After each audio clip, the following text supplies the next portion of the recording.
Good morning, everybody. I'm Lina Abou-Habib from the Asfari Institute for Civil Society and Citizenship. And normally we have a way bigger crowd, but it's the end of the term and I don't have any other explanation. So thank you for being with us, and please do not leave before the end. This is a very exciting closing event or pre-closing event for the work that we have been doing with the Nordic Council of Ministers on women's political and economic empowerment in Lebanon. Some of you are really old hands with us in this initiative, and I want to note Sobhiya and also Jumanah, who will be with us in the afternoon.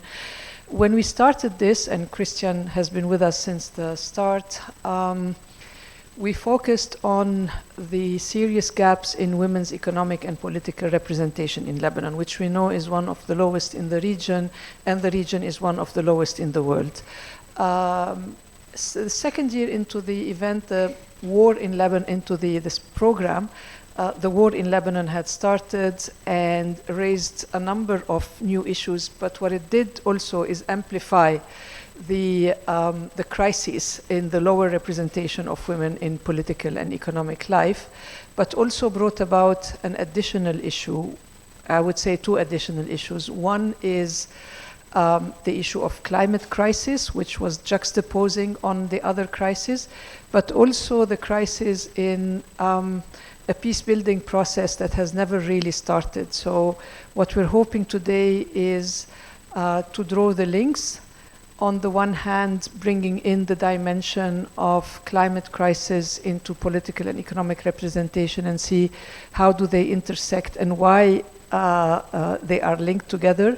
And then in the session after, we will be looking at the very, I would say, taboo issue of the absence of a serious process of peace building in Lebanon at the macro level, but actually at the micro level, the ways in which women are actually involved in their own process of peace building at the local and community level. So thank you for being with us. I'm going to give the chair to Sobhiya, who has kindly agreed to moderate this first panel to present it. And Sobhiya is a wonderful old hand in this initiative. Thank you, Sobhiya. Thank you so much. Thank you, Lina. Thank you, everyone, for being here. And thank you for joining us for this important session titled Climate Justice and Gender in Lebanon, Challenges and Feminist Pathways. I'm Sobhiya Najjar, and it's my honor to moderate this discussion with distinguished experts who are working on the intersection of gender, environment, and conflict.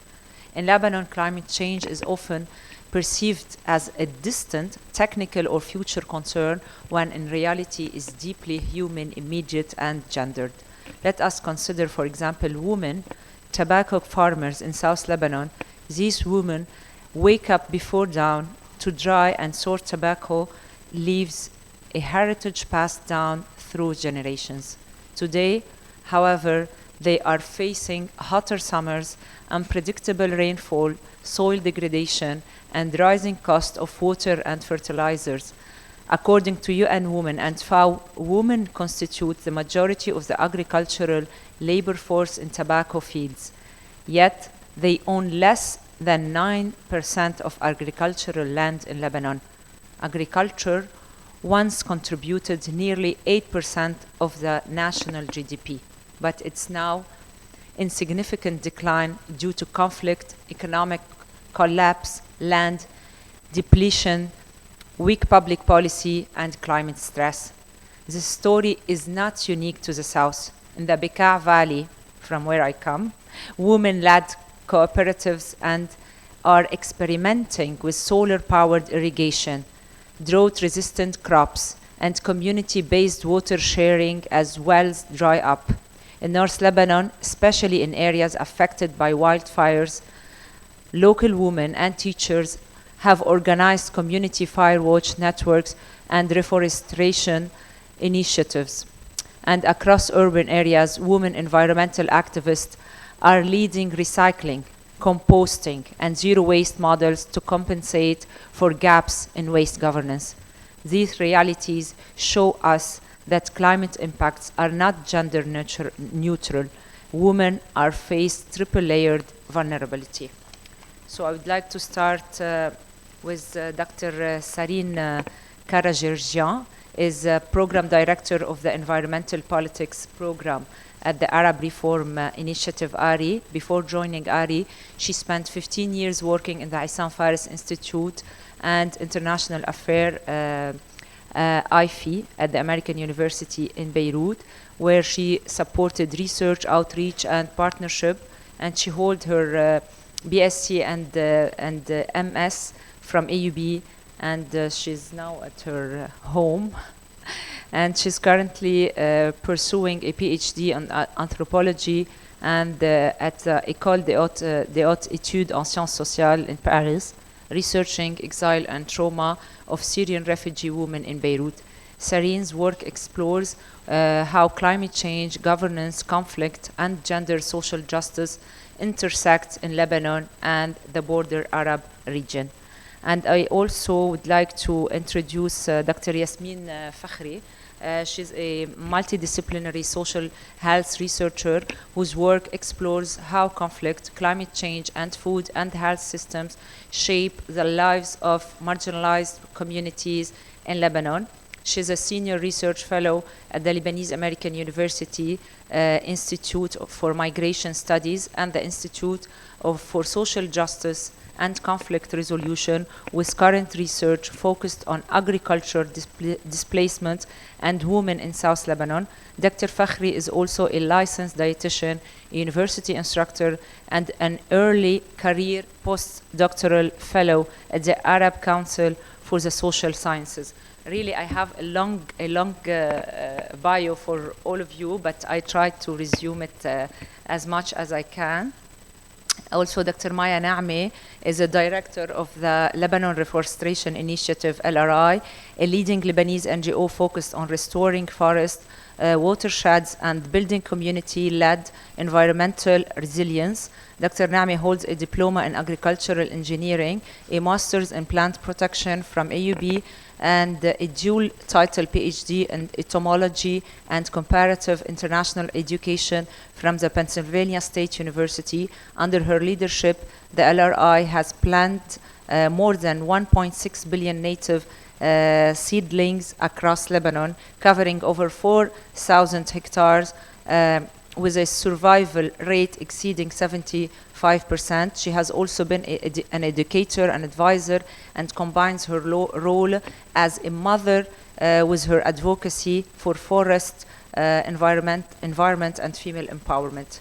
So we have two mothers on the panel now. Thank you for, I would like to start with you, Dr. Maya, with all what's happening now in Lebanon with our forests. So LRI has been working for years with local communities to restore forests and protect watersheds.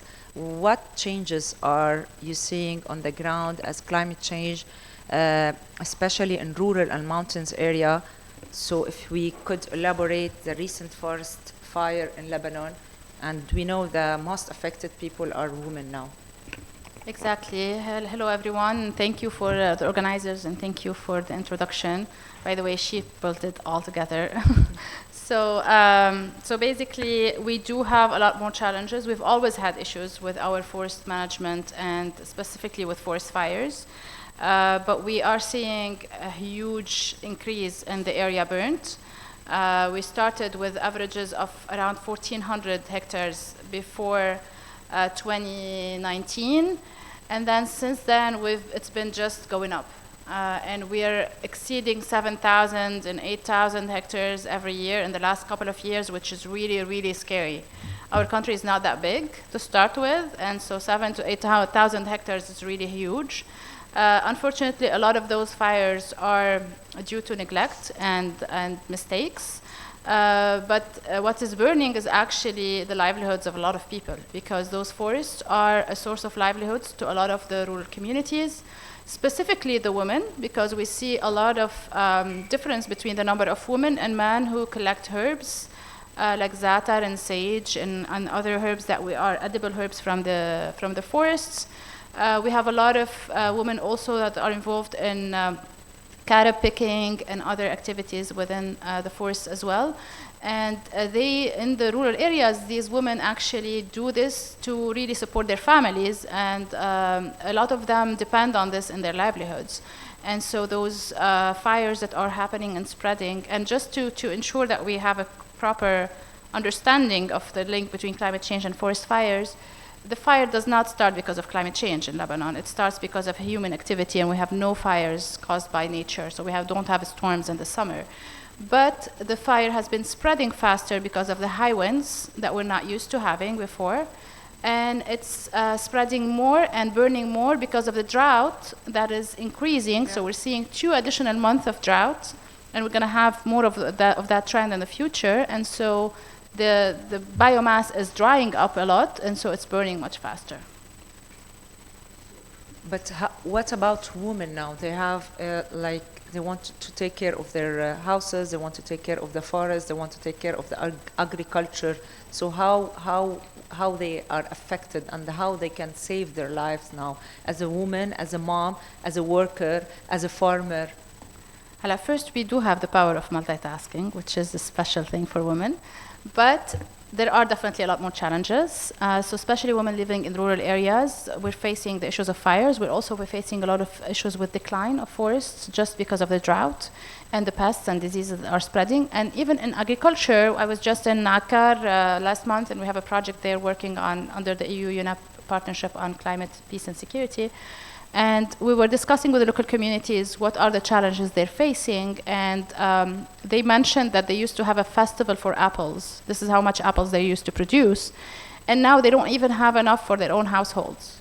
So that change in agricultural seasons and change in the precipitation and the temperatures is affecting also the agricultural sector in a big way. And now what we're doing with them is actually developing a local adaptation plan for those villages specifically to advise on what they can shift to in terms of drought-resistant crops and species that would actually withstand the new conditions, because we can no longer do things the way we used to do them.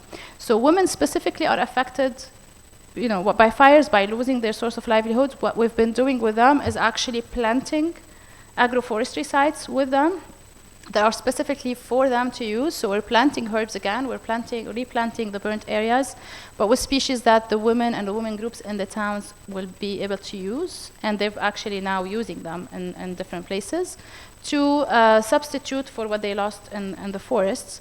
In the agricultural sector, as I mentioned, we've been trying to work on adaptation, but in all cases, we've been focusing a lot on ensuring that women have a role to play, both in the decision-making process as well as in the implementation. So we've been targeting women and women groups because we know first that they're the ones who actually will do the work at the end, and most of those communities, they're the ones who would collect herbs and follow up on the agricultural fields. But also they're, in a way, more willing to adapt and more ready to really explore new options with us. And we need both sides of the community to work together. At the state where some of our communities are, especially in rural areas where they're really suffering in their livelihoods, when you go out to the towns on the borders, it's really hard. They're struggling to make things end, make their livelihoods. So basically, we're trying to find for them different sources of livelihoods, from the production to some of the processing support as well, ensuring how they can add value to the crops to their production by processing it into valuable products, and then also including them in the decision-making process in the community, ensuring that they have a voice and they can contribute to the general decisions taken in the town. Unfortunately, always women farmers in the rural areas are more affected. But Dr. Yasmine Fakhry, because you're working directly with farmers in South Lebanon, especially women, so if we want to talk about climate, inequality, and care work, so many women in Lebanon work informally in agriculture, domestic work, and small-scale production, often without a contract or social protection contract.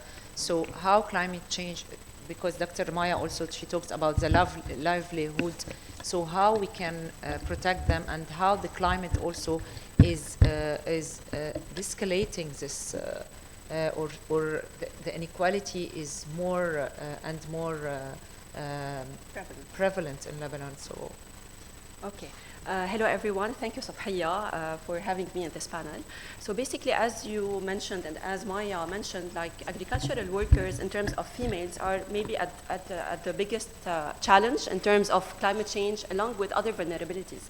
However, we still see like domestic workers or women who really work informally but at home for food production, for example, mune production, like a small size catering on the level of their homes, or maybe those who work like for artisanal purpose or accessory production at home. So these, with the climate change effect and the added layers of the conflict, for example, and the economic crises and all the levels and compounding effect of the economic of the crisis that has been going in Lebanon. So here we're speaking of so much vulnerability. So let's unpack each sector alone. So as Maya mentioned previously, so agriculture sector in terms of forests or in terms of fruits, vegetables, livestock, here we see women who work informally, as Sobhiya have mentioned, really like suffer from so much compounding vulnerabilities due to climate change. So for example, in terms of drought, so here we are speaking of water scarcity. So women are tending to make more effort to get water, for example, to walk for longer, longer trajectories to get water. So this induces more physical effort on their health. Maybe this will induce more back pain, for example, because they have to carry like really big volume of water. Of course, here we are speaking of drought and water scarcity will not affect only the women in terms of their physical health and the efforts that they will do. Also, to what extent what they are aiming for income in terms of fruits, vegetables production, raising livestock, it will really be affected. So with little water available, maybe their fruits, their vegetables will not really come and grow. So less income is there. And also if livestock did not receive the enough needed water, along with other type of like nutritive things like seeds and whatever is fed for the livestock. So this is really a big matter. So the income will eventually decrease. So here we see that women, because they are usually responsible in terms of traditional gender role of the food security of their household, this is really a big matter. So here we see more stress at the level of the house. So maybe they will be prone to more gender-based violence at home and elsewhere. Also, when they work informally outside in the farm, they might be subject to abuse from their bosses. So this is really a big issue. And usually women, as Maya mentioned, we do multitasking. We are able to cope. So in terms of food security, we know that women are the best to really be able to accommodate for whatever threats has been going on in terms of food security. So they have so much more work to think of how to cook in a very efficient way with less water, less low-cost raw materials, because less income is there. So this is the main responsibility of women. So here we see more unpaid work that is going on her level. And of course, when we are seeing that she's having like self-coping strategies, she's sacrificing a lot for her family to eat. So she might be left to eat the last at home. So with so much chronic things going on, so this would really impact her health, her state, whether she is well nourished or not. And of course, when we know that women are the main component of unpaid work, so she is the responsible one to take care of her family. So when she's not in a good health anymore, so this is really a big problem that will threaten her household, the community, and all over. So this is really a big thing that we should really tackle. Of course, on the level of domestic workers, also the climate change will really prevail so much issues. Of course, we know that domestic workers usually work indoors most of the times. So the heat thing maybe will not really be very prevalent in terms of risk and threat. However, there is more work and more efforts to be done on the level of cooling, heating due to heat level. Of course, more water is needed to do the household chores and responsibilities. So if the water is not there, so there is a risk of hygiene, cooking issues, cleaning issues at home. So, and of course, when we are speaking of climate change, so there are more use of utilities at home. So let's say sleep-in domestic domestic worker who earns a specific salary in a month, maybe her contractor or her boss will have to decrease whatever he is paying or she is paying because he has so much more burden to pay utilities, like for electricity, for the generator, to get water, citern water, for example. So because they work and not in a very specified contract setting, so they are really very vulnerable to have less income indirectly due to the climate change. And of course, those who work in food production at home, like they do sambusek or arish, or they do specific mune, they have issues whether they have electricity at home. So if we don't have really good support, maybe she will not be able to store and prepare food in a correct way. So this will impact the livelihood and the income if she is really able to sell a good quality and hygienic items, for example. Is she able to store? Does she have a refrigerator at home, for example? For those who work in tailoring or sewing machines at home, also they need electricity at the end of the day. So if there is no enough income for that matter, this is really a big problem. So here we are seeing so many compounding issues. And here we see that because at this level, the woman is really the breadwinner at a certain context, and especially in rural areas, the responsibility lies here. And of course, more unpaid work that is not really accounted for. We do not see it after all. We do not see unpaid work hours in the GDP. So there is no really good recognition from the household, from the community, and globally. So yeah. Yeah, we don't see it at the also budget of the government budget. So also the informal workers are absent from any budget and political budget in Lebanon. So that's why I would like to ask you, Sarine, about climate and governance. So we talked about social protection, about the informal workers. So you've said that Lebanon environmental collapse reflects a deeper governance crisis. So how do we see political dysfunction shaping the way climate challenges like deforestation, like Maya said, water scarcity, or are managed in Lebanon? Thank you, Sobhiya. Thank you to the amazing Asfari team for bringing us together. And again, like our previous panelists mentioned, Maya and Yasmine. So I would like to focus on the governance, since we're talking about climate, but it's also interlinked. So 2 points here to raise to your issue. One is the informal survival systems, which fills the gaps, and then becomes the environmental burdens, as we have seen and the previous panelists mentioned.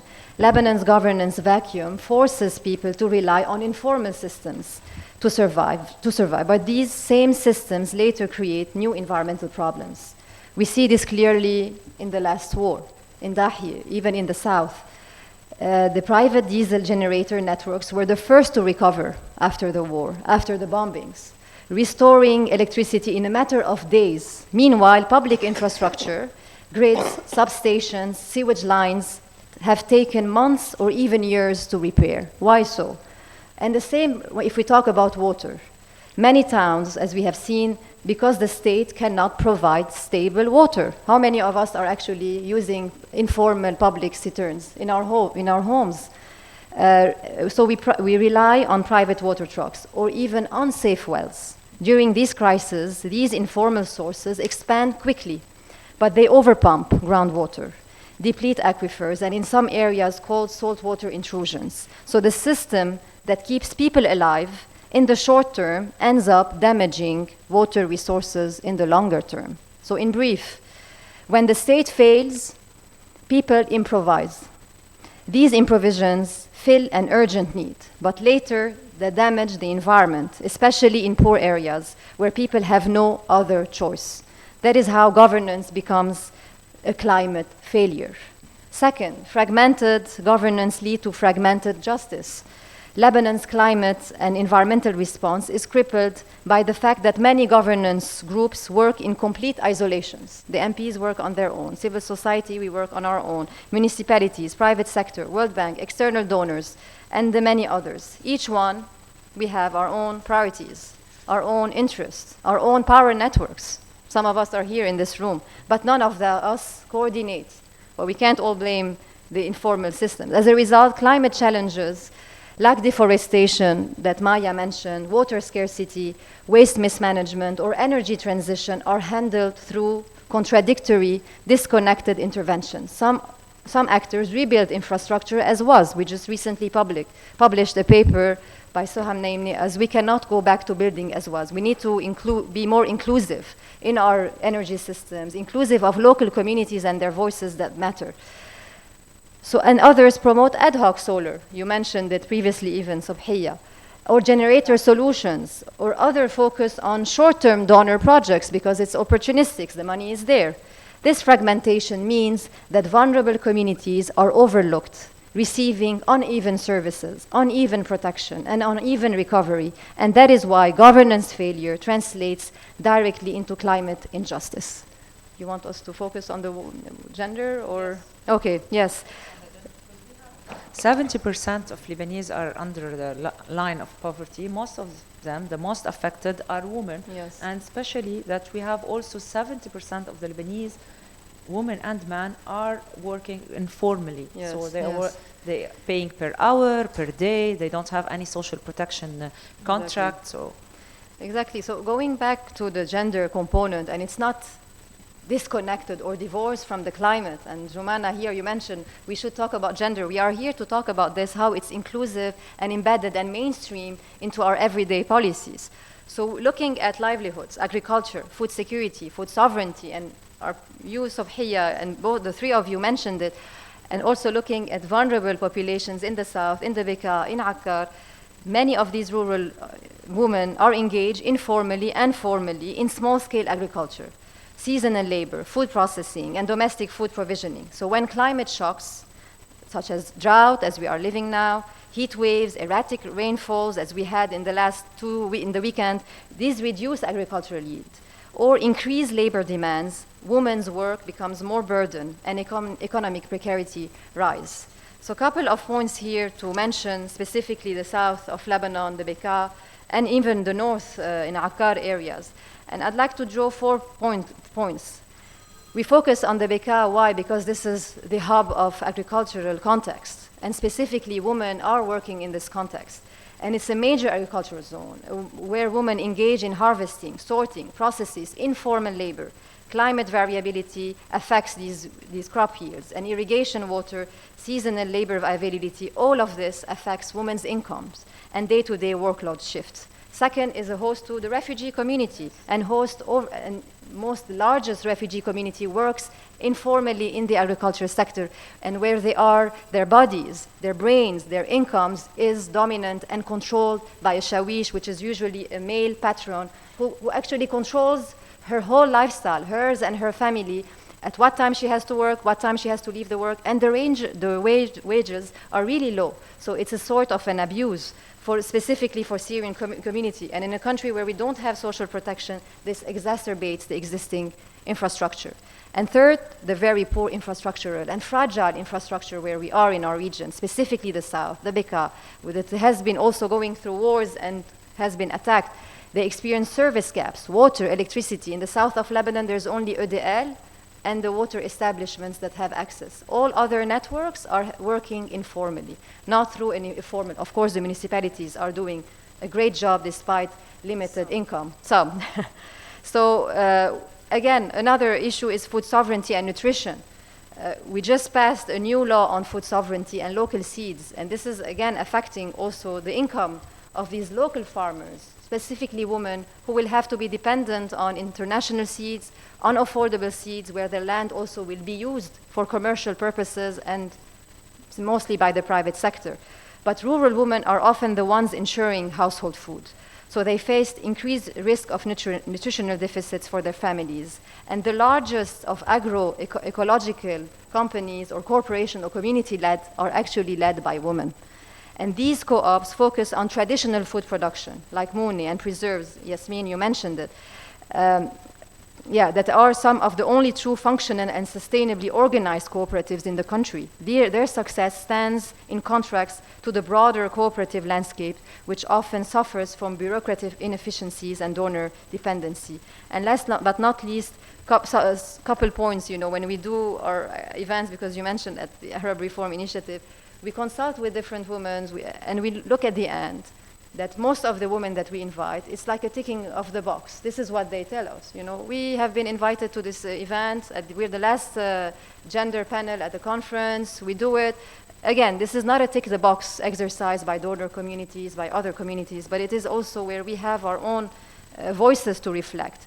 And to give an example on an Iraqi woman environmental journalist network, and since you're a journalist, Sobhiya, is where they created transnational networks, collective networks, where they share experiences, raise money across, beyond Iraq, to Jordan, to Palestine, to Lebanon, to Syria. And these are the cases and stories and discourses that we need to register in our work. Thank you.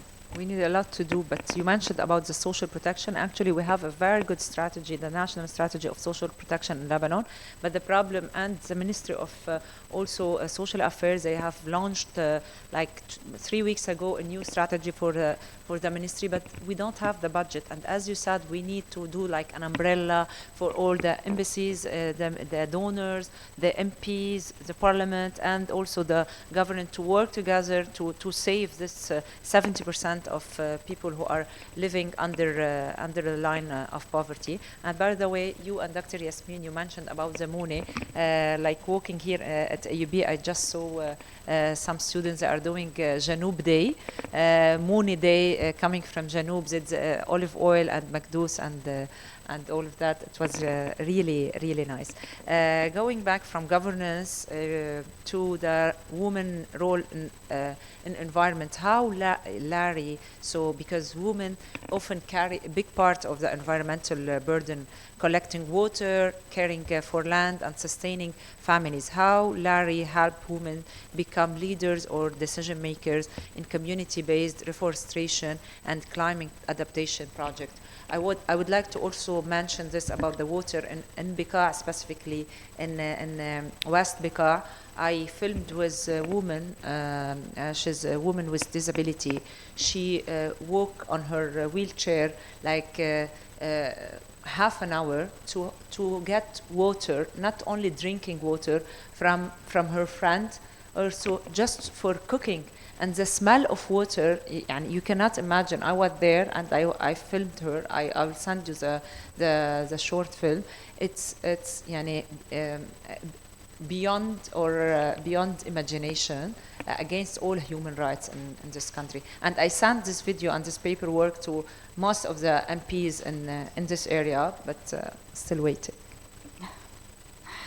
Well, what the example you gave is actually a compounded different problems. Actually, it's a complex thing because it's rights of people with disabilities, rights of women, but also rights of access to water for everyone. So the fact that she has to travel to get water is a national problem that, as Dr. Sarine mentioned, it's something that the government should be working on more seriously, because this is a public right, basically, and it's not really gendered per se. It's really a problem for everybody, but the women are affected more because of the health impacts and the sanitation impacts, and the fact that the women are responsible for cooking and providing water for the household. So, and actually the UNDP report on climate and gender was very clear on the differences in terms of the impact of the of climate change in general on women specifically.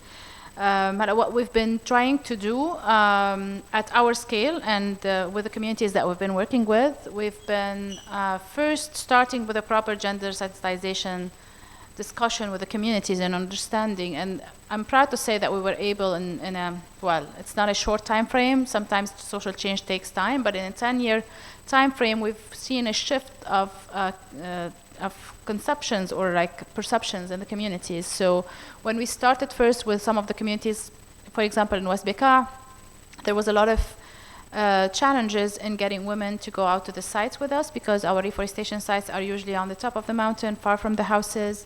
So they're not like the most easy access areas.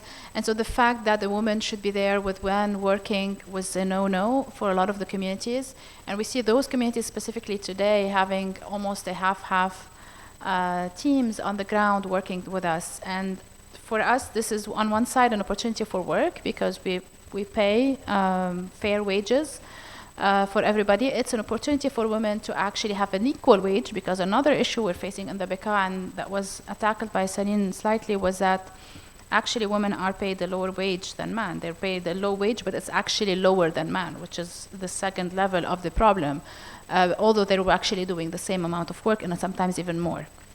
So one thing Even we're trying when we talk about the refugees, also refugees who are working. Everyone, women, Lebanese, or refugees, any women working in the BK, we faced that actually a lot when we started working, calling for people to work with us, and the municipalities in some cases would ask us to actually pay a lower wage for women than men, and we did not accept that, obviously, and now they understand that this is not okay, and it's starting to even shift things in their own communities and how they tackle this, because once the woman is paid equally than a man in a project, then she would understand that she should not accept to be paid less in other projects. So that's creating that shift and empowering the women to actually request to be equally paid in the jobs. So on one side, we were able, fortunately, to provide equal wages and work opportunities for women on the field. We've been also tackling specifically women and trying to even create women groups to work with them, as I mentioned before, on planting herbs and other species in lands that are more accessible to them. And even having an agreement with the municipality that they're managing those lands, although they're public lands, but they have an MOU between them and the municipality that allows them to really manage and harvest the products on that land and then process them. And we also support them with capacity building and equipment in some cases to really be able to process those products into something that they can market properly. And as well equip them with some of the marketing skills and all the rest of the value chains. So on one side, we've been working with them to really understand the value of the natural resources that they have and how they can use it in a more of a value chain approach and make profit from it. Try to work on equal wages. And the other main aspect is that we've been pushing to include women in environmental committees at the municipalities, because in every town we work with, we create an environmental committee that works with us on long-term action plans. And in most of the cases, the first names that come to us are all men, unfortunately. We still suffer that today. So we always request specifically to have more women in the committee. We've been able to reach 30% participation, although in other areas, like in our team, we have 50-50. But then when you go to the rural areas, 30% we feel is really a good achievement so far, but we're still trying to get to more than that, because it's really amazing how much when you have a mixed presence in the committee that a lot of ideas come up, and then the two sides of the story are taken in consideration. So you have much better impact, much better results at the end, and a much more comprehensive action plan. So we've been trying also to work on that aspect where women are decision makers in the environmental committee. And the one other thing that we have succeeded to do in some of the communities actually have the women supervise on the site. So we have now in some of our crews working in reforestation and the field, youth women who are supervisors on the work crew, which is a mixed group of men and women.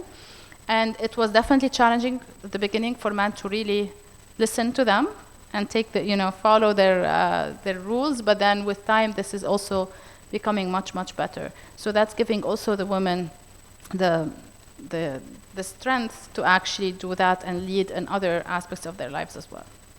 But due to the economic crisis, especially in rural areas, we are seeing more women on the ground, especially in the agricultural area and as farmers. So, and especially after war, so they are helping their because they have to. Obviously, at this point, I think everybody needs to work to really make but they are not decision makers. But hopefully, also that translates into other areas, because I think in the agricultural field, we still have issues with discrepancies of wages, and this is why we're having more women, because it's cost less, unfortunately, to have women workers on the field. And so when the crisis hit, the foremen have been hiring more women than men, which is not fun. So we're trying to change that. We've been able to change it in some of the communities that we work with, but I think the challenge is still much bigger. Yeah, I know. Thank you, Dr. Maya. So the challenges are more bigger, but Dr. Yasmine, if you want to move from research to policy change, so you as from your feminist perspective, so what would a just inclusive climate policy look like that recognizes both paid and unpaid work. So because you work a lot on this. Yeah. And also I would like to mention, because we talk about the South Lebanon now, in South Lebanon also the farmers are too much challenges about the olive trees. So most of Lebanese, they get their olive from South Lebanon or North. But now, due to what happened and war and pollution, they are a bit worried. So even the ministry or the authority, the municipality responsibility, they are not telling people what's happening exactly. We don't have enough studies to mention this and to tell people that we can eat this or this area is polluted, the other not. So yeah. So basically, let me start with what you finished last. So basically, regarding olive things and whatever issues in the crops and little production that is taking place. So on top of the climate change issue, we have the compounding effect of the conflict in the south with whatever was used in terms of white phosphorus along with other types of weapons. So many lands are not producing anymore. So many areas are burned, so they can no longer be used for production unless really harvested the correct way. So all this really need resources. So here we are speaking, like again and again, less income for agriculture women.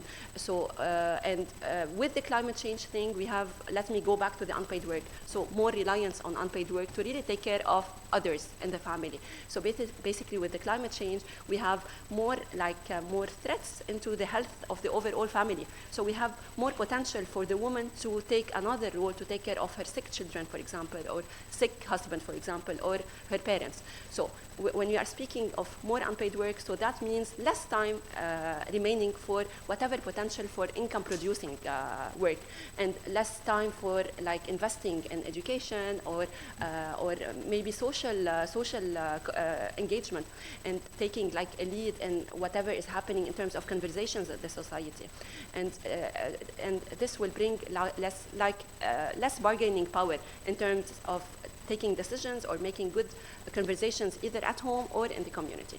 So to go back, compounding all these effects of climate change, conflict, whatever inequalities are existing long time ago, not from now. So I think from a feminist perspective, three things we have to like really put in mind. First thing, we have to really acknowledge and appreciate and really take note of the unpaid work thing that women take in terms of taking care of her family, in terms of cooking, and really make like the social safety net there at the end of the day for the family. So of course we need to quantify the unpaid work. So, of course, we don't know how much unpaid work is taking place in Lebanon. So we need really research to take place on this level, and really to take this conversation to another level, to really to make policy work from it. Second, of course, we have to like really mobilize resources in a different way to really support women in this concern. So maybe like mobilize resource use like energy, water, for example, like really create more livelihood opportunities for women. However, taking into consideration the unpaid work that women take place. So I will give an example here. So we have a project that will take place, actually it's starting in Saida, an Ahluna organization where I am a board member. So basically it's a partnership with Wing Woman NGO, which is an NGO that works on the period poverty, and it advocates for the production of reusable pads for women. This project is funded by ACTED. So basically, when ACTED were reaching out to us to really recruit women, they asked what childcare services we have in the area.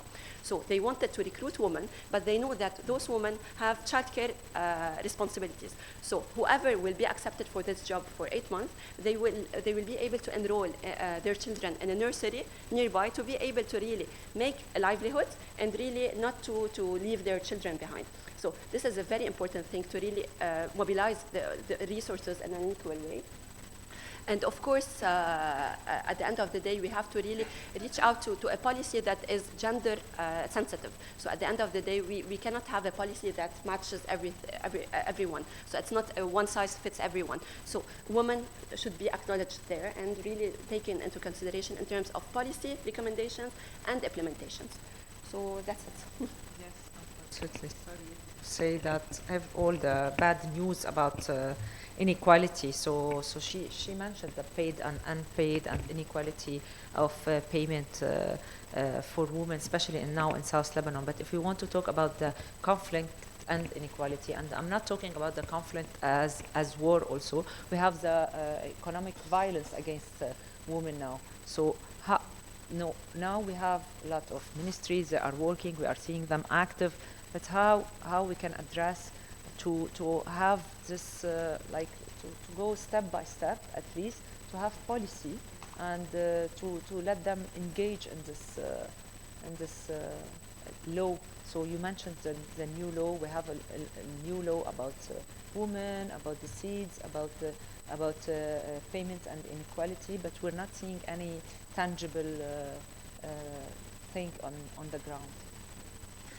Thank you, Sobhiya. I mean, yes, going back to the inequalities and the crisis, the overlapping crises that we are living in and experiencing, we see the same communities that absorb the heaviest shocks. And it is exactly what climate justice warns us. So unless structural inequalities are addressed, environmental shocks will remain hitting the most vulnerable communities. From our research on Lebanon's war effects that we have seen, and again here, the war is definitely a major drawback, and we've seen it also in other countries. Structural inequalities determines who is the most exposed before, during, and after the crisis. When talking about the effect of environmental hazards and events, we find out that vulnerable communities suffer the most. For example, during heat waves, the household with no air conditioning or cooling suffer the most. Similarly, floods affect the most volatile housing with weak infrastructure and informal settlements. And this pattern also applies and is manifested during the war. And we've also just recently published these papers. For example, areas with weak energy systems already highly dependent on diesel generators. As the war destroyed grid with slow state response, community relied even more on generators, so polluting even more, with less and less regulations. This increases air pollution, carbon monoxide, and these are the air that we're breathing, and particulate matter exposure. Second, moving to other sectors as well, we find that loss in critical infrastructure can already lead to sewage system failures, unsafe water use, and burning, and many, many more. This is exactly how structural inequality lays the ground for climate injustice. This means the communities with the least resources suffer the longest, the deepest in the recovery as we move forward. Two, the reconstruction and recovery policies can either deepen inequalities or correct them. And three, an energy transition. And we're talking about energy because this is very much linked to everything, water, farming, community-based agriculture, everything. So energy access is a perfect lens to see the link between social and climate inequality. Poor household in Beirut often pays the highest share of their income for electricity through informal generators. Urban neighborhoods, like the municipal Beirut, have only 3.3% of Lebanon installed solar capacity, far behind wealthier and peri-urban areas. Richer buildings secure full solar systems. Poorer ones can only afford 1 or 2 ampere of diesel power. So what does this mean for climate justice? The transition to renewable energy risks become a transition for the wealthy, not for the poor, reinforcing inequality. War amplifies this gap. After bombing, diesel generator networks in poorer areas recovered faster, as I mentioned before, but in ways that deepen pollution, noise, and health burdens. Meanwhile, clean energy adoption remains limited in overcrowded and underserved urban poor areas who remain trapped in polluting systems. And four is international actors. They may reproduce or even deepen inequalities. A lot of donor-driven funding may focus on large-scale projects, which are indeed essential for state building, but often exclude marginalized communities, rural areas, like in Akkar. We've done a whole even documentary on Akkar, where there was not even electricity in a specific area, not even a sewage system.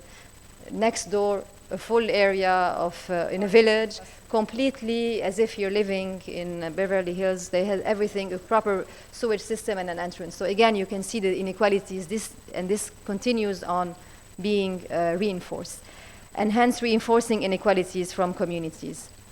As a closing, Lebanon teaches us that climate justice is not simply about reducing emissions. It's about transforming the structures that make the same communities, rural areas in Akkar, in Dahi, in the Beka, and the south, and southern villages, and urban poor neighborhoods, the first to lose electricity, the first to lose their homes, the first and the last to benefit from recovery. Unless inequality is addressed, every crisis, war, climate, forests, any other climates will land on the same shoulders.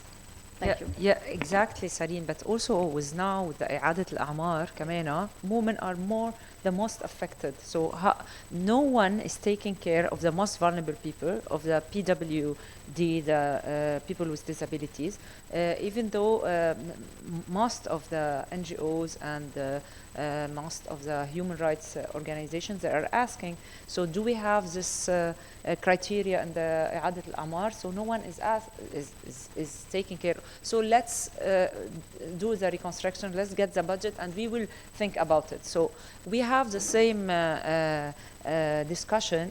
We had the same discussion in 2006 after war. No one also. So we have the chance that we are rebuilding these areas, but no one is taking care about children, about women, about people with disabilities, about elderly. So where do we put there in this circle?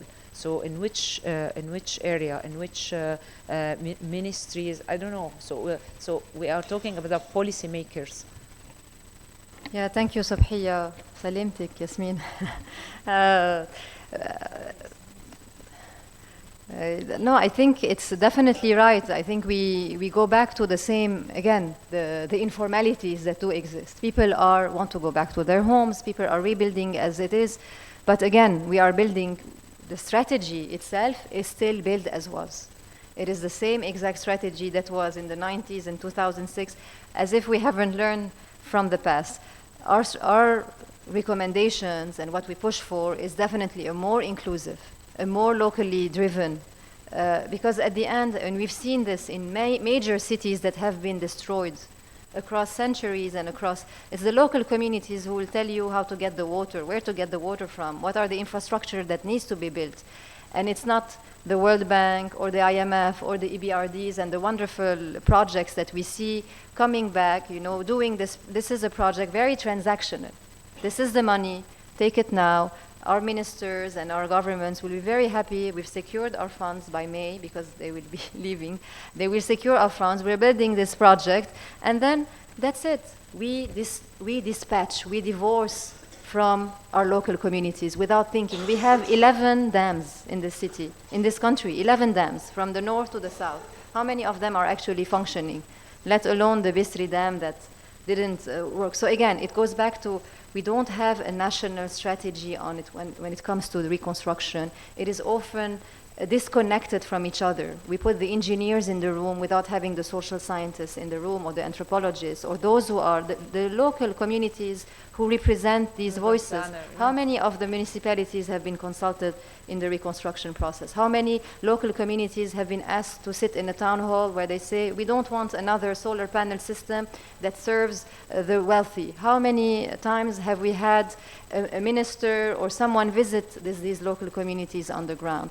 And again, we go back to very opportunistic, donor, yalla, there is a project, we have to do it, this is the end, this is the aim, and we don't care the sustainability. Can they pay for the maintenance of a wastewater treatment plant? Not a single wastewater treatment plant exists, and the Italians and others are still paying for it. And again, the build as was should be stopped. Khalas. We need now a more inclusive reconstruction plan. Yes, no one is talking about sustainability or thinking about sustainability, but I'd like to open the floor before going back to Dr. Maya. If you have any question from the audience. So very interesting panel that deserves to be expanded into a full conference. I am Jumanah Zabaneh from UN Women, and I lead the portfolio on women, peace and security. So we have at community level more than 500 women working on de-escalating tensions at community level, and more than half of these tensions relate to climate change, environmental issues, from water to solid waste management to electricity to organic, to farming practices, and also to protection of natural sites. But my comment is more about how these climate crises, specifically the drought that Lebanon is going through now and the shortage in water, is actually reinforcing inequalities. I want to give you an example from my village in Dhurishwer. We live just below Sanin, so we should be receiving first the water from the Mount Sanin and the neighboring mountains.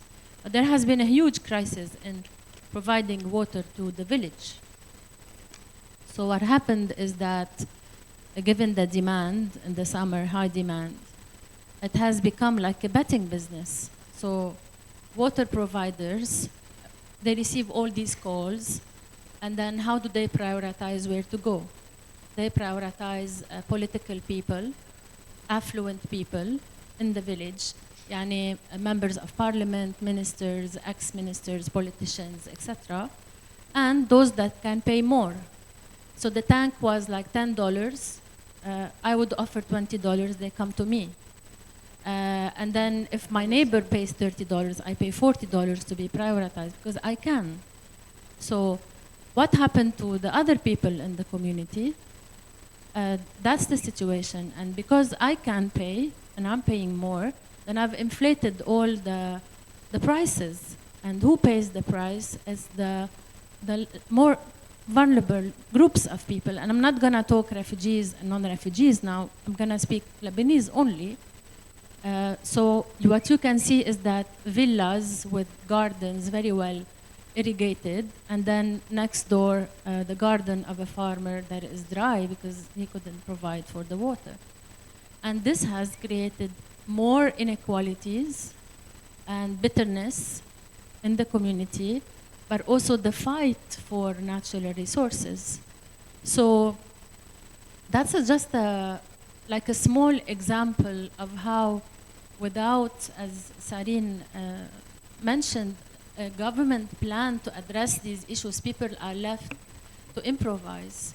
And improvising is making people more apart, and it's becoming very dangerous. And I have one of our women mediators, for example, is leading a campaign to preserve the Hasbaya River from pollution, and the number of attacks she receives is beyond the capacity of our capacity to understand, and how she is being threatened, and how she is being pressured by the family and other male in the family through political pressure to stop the campaign.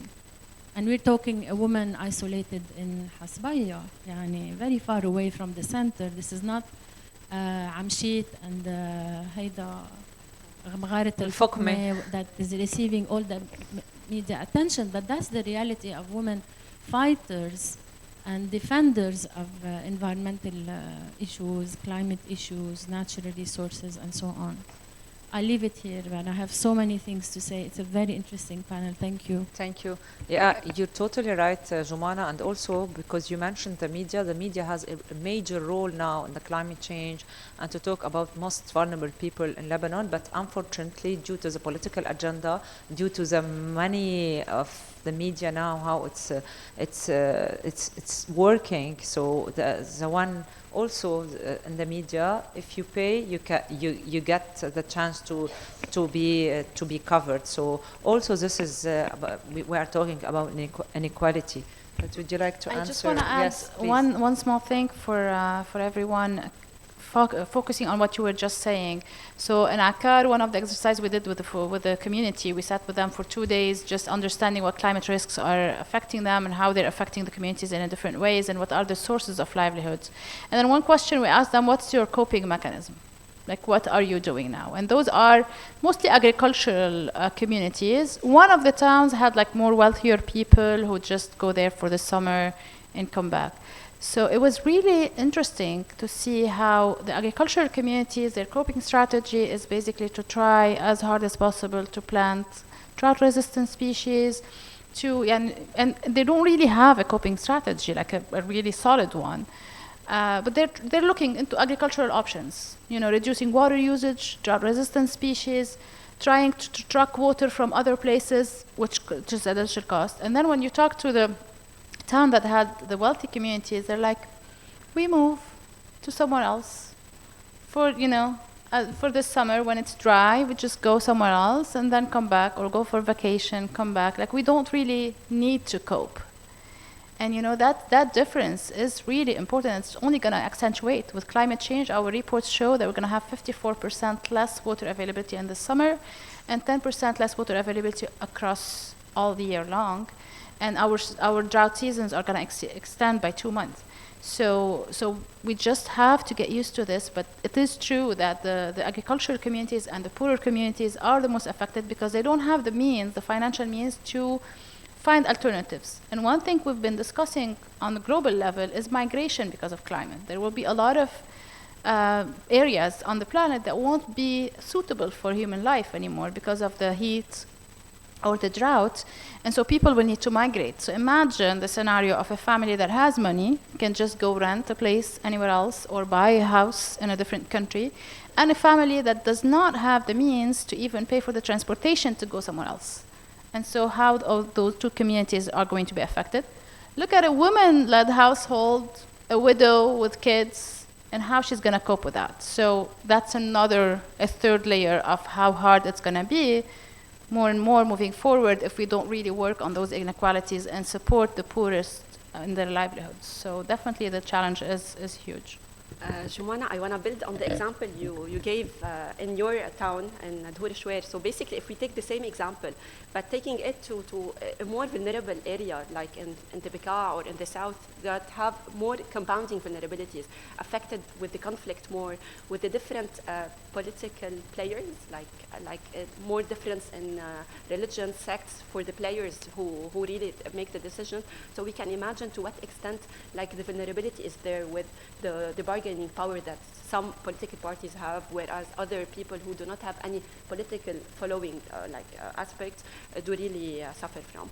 Another thing, building on what Maya, you have just mentioned about the displacement due to climate, like we call it climate displacement. Basically in July, I was presenting my research about the impact of the war on South Lebanon and how it did impact displacement and how did the displacement affect people working in agriculture and consequently on livelihood and food security. So basically while I was presenting, I got one like very weird question. For me it was weird, but however for whoever was there, it was really good.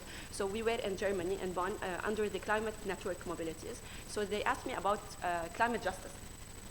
So so like experts were there from Europe, from US, and so they asked me, Yasmine, so what can you talk to us about climate justice in Lebanon? So it was like, I took like 2 minutes just to wrap up my answer. So at the end of the day, we don't have like really social justice at the end of the day for the most vulnerable.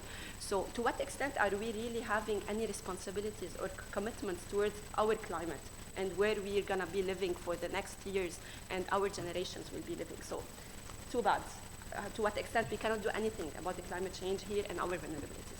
And talking about inequality in some areas, also in North Lebanon, for example, specifically I want to talk about Zgharta. Last year, some of the authority in this area, they were closing the tap just to irrigate their garden and the agricultural area where they have their political party are taking place, and other people they cannot take the water. And when the people just ask about it, they said no need for everyone to get the water at the same time. So it's not only in Lebanon, it's not only about climate change, also it's about political authorities, how they are treating the vulnerable people. And if you don't have a political مثل ما بيقولوا political يعني ظهرك مشدود, so you cannot get your right. Sarine, would you like to add? So I think, thank you, Jumanah. I think it's, the water, the citerns is like the generator cartel that we are. It's exactly the same. They are the patrons or patrons, or they are the ones deciding when are you going to have the water, at what time, and what hour. This is all exactly connected to the crisis we had a couple of years ago when there was no, we were standing in line or waiting in line to get the gas from the gas stations. It is exactly, the continuation of these crises, of these structural injustices, informalities, where the water cartel are the same people. Now they have the same people who are the generator mafia or generator cartel, who put the price that they want, distribute whenever they want. We don't know where they're getting their water from. And at the same time, it's like a pull and back, to get your electricity or your water. And then sometimes even the concierge, the Natur al-Binaye is the landlord. He can tell, put on and off. You want that, you call him, put it on now. They'll pump the water to the 10th floor if you're good with him. Or second floor, they'll be like, oh, now there's no water at this minute, or let's wait outside. But this is also something that we don't realize. We've changed our patterns. And we think that the energy demand, this is a discussion we had, how much of energy demand we have in Lebanon. No one knows.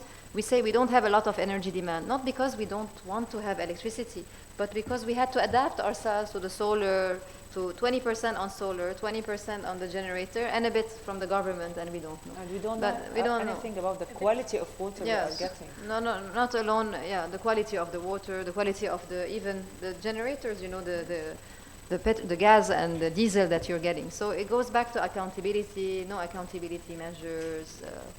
It's patron. And I just want to feel very yes, please. I want to go back to the issue of the water. It applies to everything else, right? My parents in Kisirwan, they tell you, and they're not like the educated academic people, the water in the summer goes to fill in the pools, the private pools, the resorts, the villas, the pools. And then when it rains, we flood. So that means there's no management. There are things we can do. My neighbors, literally next door, they are Syrian refugees. They have put like a huge bramil, what is it? To collect water. And they fill it with rainwater for use in traditional ways. The issue is that we are in denial that there is an issue. There is an issue with if you say like soon it's going to be 54% less water available, we need to start adapting by telling people what to do, by starting to manage better, by starting to put limitations. Yes, you cannot change the water of your swimming pool at the expense of the village every day.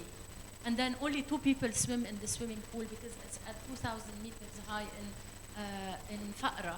You see, there must be some measures made. This is what we've been advocating for a lot. We've been talking everywhere about rainwater harvesting and the need for, during now, this summer, to prepare our infrastructure for rainwater harvesting for the coming winter, because it's only going to get worse. So if we don't really improve how we collect our rainwater, and it's something that we've been also requesting that it's included in the reconstruction plan that the Ministerial Committee is working on forever.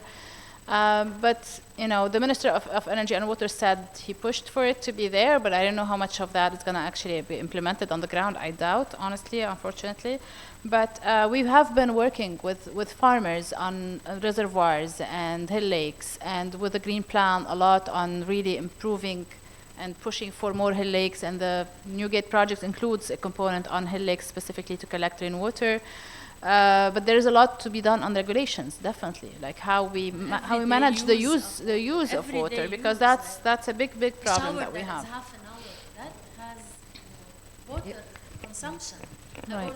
I only want to add how all of this also adds to social tensions, because the explanations you get when you go to the municipality, in general, with our women peacemakers, it's because of the refugee crisis. It's the refugees that are using your water, so that you turn your anger on the refugees.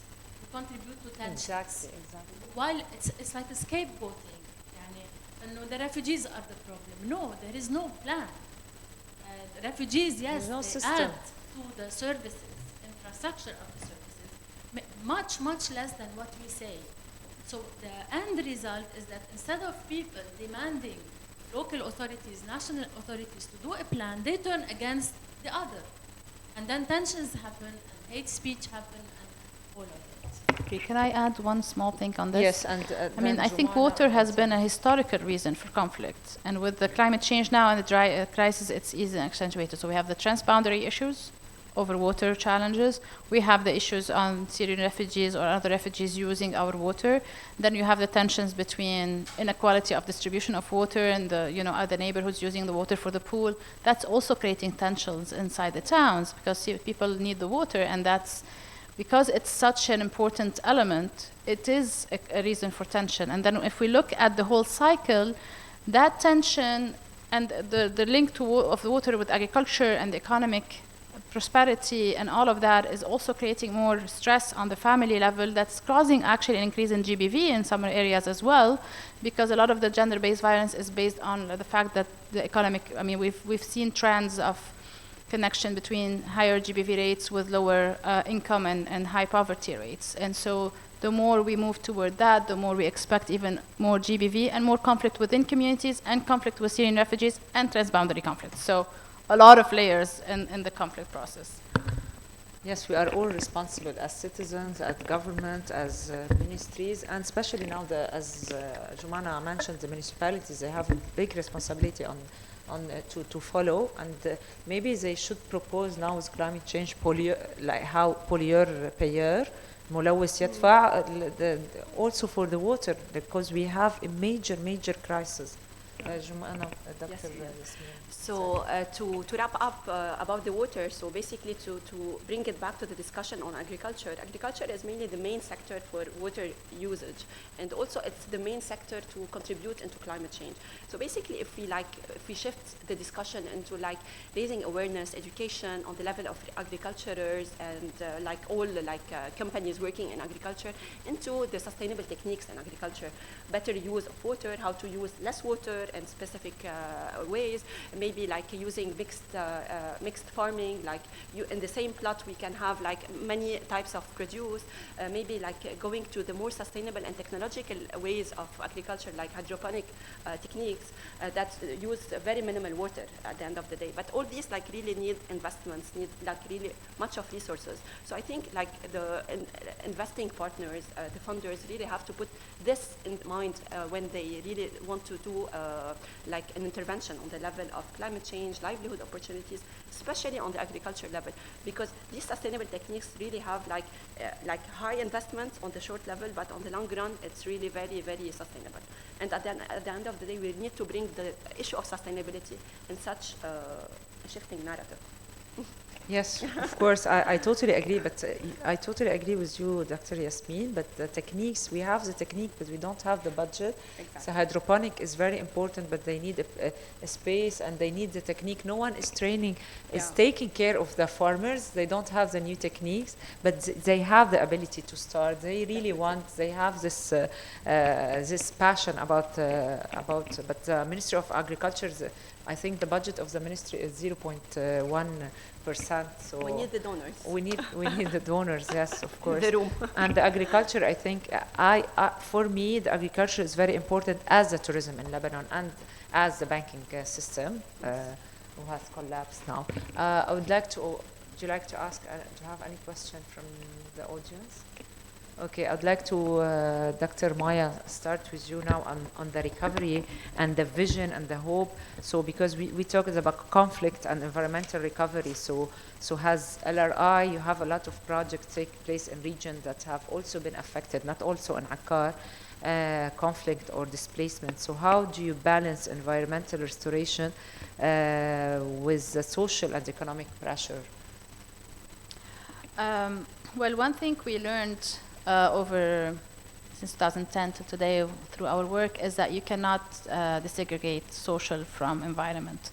So a lot of the cases like reforestation, the first few projects of reforestation that we did, we had neighboring communities that never talked to each other, that went together to the sites with us and built through that connections among each other that they are still lasting till today. So the two parts are definitely interconnected. What we've been trying to do is work with the communities. Obviously, the core of what we do is climate adaptation, so there is a lot of our work. on reforestation and afforestation and agroforestry that is really aiming at supporting communities to adapt to the climate change impact and supporting Lebanon in reducing this, offsetting some of the CO2 emissions. And we do that with local communities. So every community we go to, we sit with them, we discuss with them.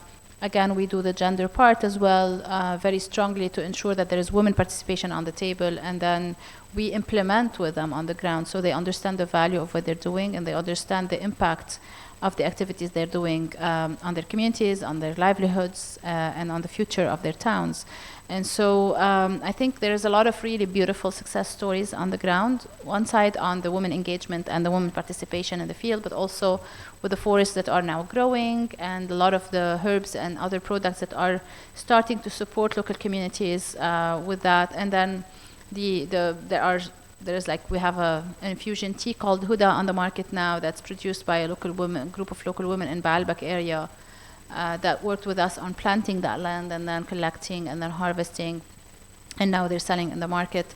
So there is a lot of really nice stories, either in the shift of community perception, of the engagement of the women and the workforce on the ground, but also in the environmental impact of the activities on the communities. There's a lot of, as we know, there's a lot of focus now on sustainable tourism and outdoor hiking and that kind of stuff. And so there is a lot of the areas that we worked in that are turning gradually into those like nature outdoor spaces. And we see a lot of women working as guides and opening their houses as guest houses, etc. And so it's creating this multiple options for women to really adapt and improve their livelihoods while using sustainable practices and supporting the environment. So it's a win-win on both sides. But one thing we definitely learned is that we cannot do any environment activity dissociated from social. You have to work with the communities. You have to understand the inherent conflicts. You have to work through the conflicts and kind of use environmental activities as a conflict resolution mechanism. As you mentioned, the tourism is really also bad for inequality. So in some areas, and they call it sustainable tourism, the sustainable traveler, because the tourists are polluted and are taking a lot of water and sources from the local communities. So I've been working with Al Jurd project. This is the first project for ecotourism in Lebanon. It was 100% sustainable, and after that I couldn't see any sustainable project as much as this project, because we work directly with the local community and especially with women. That was like more than 10 years ago. I'm not that old, but I would like to say that, Dr. Yasmine. So we have just to end up with hope and examples you've seen to give some hope for feminist resilience. I don't like this word, but in Lebanon, especially in terms of collective resilience and feminist hope. So basically what is good, if there is time left for women to really engage socially, it's good that we see like social networks. We see this in villages most abundantly, and we see this for refugee communities and domestic workers communities. We see like Ethiopian migrant workers have like every Sunday they meet, Filipino people as well. And also in rural areas, we always see like those connections between a neighborhood, or maybe families support each other, sisters support her sister just for her to give her a space to go work or to care for her loved ones. So basically those networks are very important. So many of those are really in a professional manner, like those who assemble to make a certain certain work, like in agriculture we call it ta'awuniyat. So these people are like they gather together to make a produce and to be able to like make a selling and to reach out for other areas. So basically I think NGOs have the best initiative on this level, because they really try to build from these social networks already established to bring like a better level on the economic level, and to tighten the level of social injustice and the social issues that come up from climate issues, from conflict, and so on and so forth. Thank you, Dr. Yasmine. But I would like to mention something. After the budget cut recently, the most affected people were the farmers, because of the budget cut in terms of technicality, in terms of seeds, in terms of irrigation systems. So we really need to have, like as Sarine said, on the government level, a system to work on. So Sarine, do you have any hope on the resilience, and especially on the governmental issue and policy makers and governance? This was the last question you were going to address, but I think, you know, it's really going back to the feminist community-driven climate policy, where we place women at the center of climate action, and we recognize them as decision makers and agents, and we are not passive actors, but passive agents and passive victims. Practically, this involves supporting women in managing essential resources. We talked about it today: water, energy, food, waste, backing women farmers, cooperatives, and rural entrepreneurs, and ensuring women-led local adaptation committees, environmental units, and climate plans are really addressing these women. In an ideal scenario, in the south of Lebanon, in the Bekaa, you would have women even leading the management groups, agroecology groups, and we are seeing this, and seed-saving initiatives, local early systems, livelihood diversifying cooperatives, and it's actually happening. So what do we need to change first? You had a question about the mindset. Do we change the institutions? Are we changing policies? It's exactly all connected. Definitely recognizing that the women are at the center and they are leaders and agents, not just beneficiaries, recipients of all these systems. And to the institutions, I mean, we have to look at decentralized. There's much more now policies vis-a-vis decentralized renewable energy. We have an electricity electricity regulatory authority. Let's see what they can do. We need to have them accountable. Are we going to see the same about water? An authority that is coming forward, it has been formed, yes, but they haven't yet started. Let's monitor their 100 days at work. But yes, so again, we have to look at the municipalities, the ministries, and how they are linked to each other. And then the policies. There's so many laws. I was exactly in this room 2 months ago, and we have also published on water as a right. We've seen there are laws that are present in the early 70s and early 80s. Some of them are still amazing laws. Nothing has been implemented. These laws haven't even changed since then. And the third, there are no decrees, marasim tatbi'iyya, decrees to implement these laws. Who will be responsible? Who will be accountable? So again, it goes back to how, you know, archaic some of our laws are, but they are still good, and there's no specific implementation vis-a-vis who's going to be held accountable, how are we distributing our water, energy, food, and all these different systems.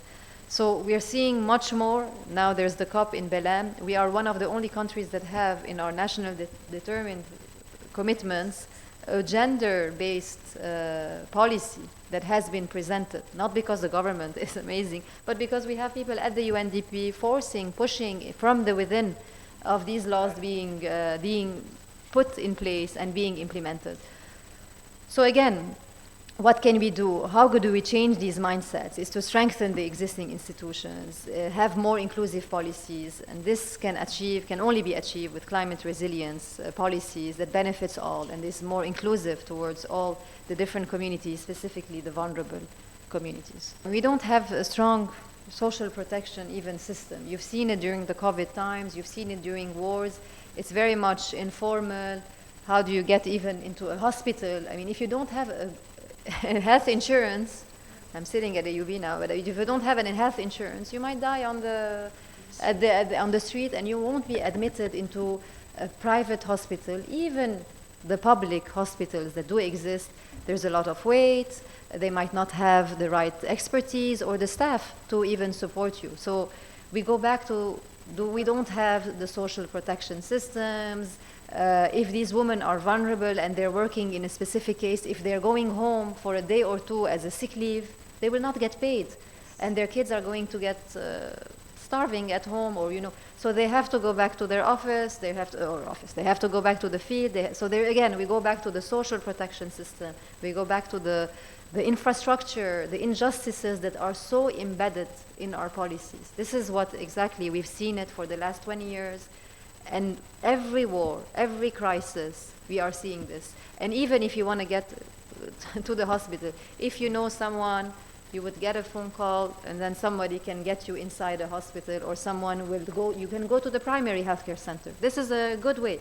The primary healthcare center would support you, but will not go into a major injury where you need hospitalization. You have to go back. It will, you can go to the same doctor for $10, but the person will not be able to be hospitalized or even be treated, and let alone post-treatment. What do you do after post-treatment? Who's going to take care of this woman at home if she can't go back to her work? Who's going to take care of this woman? And as we know, women are caregivers, so they take care. If one person is in Public Health 101, this is what we've learned at AUB, first class, and if one person is sick at home, the entire family is sick, because we don't have a social protection safety net, the social protection policies and laws that are actually implemented and endorsed and even supporting the vulnerable communities. Yeah, just to add to that, we've been hearing a lot from the farmers' assessments we're doing that they're requesting to be included in SSF, because right now even men farmers, agricultural workers, are not included in NSF. So there is a big advocacy going on right now and the Ministry of Agriculture right now is trying to push for this, to have all farmers included in SSF, which might help, but as long as we actually register both women and men, because at this point the farmer registration is ongoing, but that requires land ownership papers, which we just mentioned. Only 9% of lands are owned by women. Requires a lot of documents that some of the women don't even have access to. So yeah, if women are to benefit from that NSF for farmers, if it ever happens, and we're hopeful, let's keep positive and say that it will happen. We also need to ensure that the women are actually, included in this system, and the facilitations are made for women to be registered as farmers and benefit from the system. So there is a lot of steps to reach proper support for women agriculture in this case. Just to add also, so some informal workers, whether men or women, have police تأمين للعمل بس. So they are only covered if there is any accident during work. So going into the gender lens, so in terms of women, so basically if she's pregnant, if she needs some vitamins, for example, if she needs some gyno support or checkup during her pregnancy, so that doesn't cover at all. So basically if this insurance policy is done, it's just for the contractor or the boss to really like protect himself or herself, just so in case this worker has fallen or something have occurred during work, so she's covered. However, if you speak of women and reproductive health, and this is your concern in terms of Global Health Institute, basically there is no coverage at all. Basically, if a woman is pregnant and she was able to do her work duties in terms of agriculture and she was able to deliver on time and all was good. However, those 70 days that are usually given in Lebanon after childbirth, these are not given for the informal workers. So no income, no support, no maybe potential for her to secure a better health for her infant. So no vaccination, for example. So I think there are a lot of things to be discussed in this shifting narrative again. Sarine, would you like to add something to wrap up? Well, thank you. I think this is very important, these conversations. And again, thank you, Sobhiya, for and the wonderful team here bringing us together. But I think, yes, it's the change has to happen at the top. We tend to say that it will change from the bottom. Of course, we are doing a lot of work ourselves, but if we don't put pressure on the donor communities, on the government officials that are here to help them accountable. Yes, yes. I mean, they go hand in hand. You know, our governments are very much opportunistic in that sense. Beirut 1, we had Paris 1 10 years ago as a conference for donors. Now we had Beirut 1. So it's always like a donor conference or diaspora that will be giving money. But yet, what does it mean? Who decides? Who decides where the funding is going through? Who is held accountable? Why a dam in this area and not that area? Why a solid waste dump in an area and not in another area? I think these are the mechanisms that we need to hold systems accountable, and this is why we are here as civil society and think tanks and communities. Thank you. Yeah, thank you, Sarine. Yes, you are totally right. And also, we didn't mention the woman who works in factories for food security. It's also related to climate justice, climate change, and inequality in payment. And even now in Lebanon, not also in the vulnerable communities, even in our communities where we are, well, people like freelancers, they don't get paid as a pregnant. I know a lot of friends and colleagues, they are not get paid now because they have this 3 months maternity leave. So because when you have freelancers, you pay less for the NSSF, and they don't have any social protection. We have it on the paper as a strategy, national strategy, but we cannot apply it. So climate justice in Lebanon is inseparable from social and gender justice. And we would like to thank Asfari at the end, and Dr. Maya. Thank you so much for your presence, Dr. Yasmine and Dr. Sarine, and for you as audience. You have a question? Sorry. I just wanted to thank the Asfari Institute and you for your participation. It's been a very, very interesting panel for me. When I first arrived in Lebanon more than 3 years ago, I was faced with all the challenges that the Lebanese people face every day, and I say, well, thank God the country, it has water, But this is obviously not the case, and I'm more and more reminded about that because I see the water truck to my building coming more and more often. And like somebody said here in the panel, climate change, we can't do anything about it, but we should do everything about it, But what we can do is, of course, what you have all been saying is that it's possible to address the effects, and manage it better on a national level, and that requires governance, but also a very collaborative approach. And I was very encouraged to hear about how you were working in the field, because I think that, as you have, very eloquently laid out, the problems are very holistic, they're very interlinked, so we also need to work in a very collaborative approach where inclusion is a key, the population needs to be included when the World Bank is coming with a project proposal, and also women needs to be included in the formal labor force, not for any other value than quoting my former prime minister said, because it's smart policy, it's an untapped potential, that will benefit the country. And women needs to include themselves in unpaid care work and household work, to make this possible.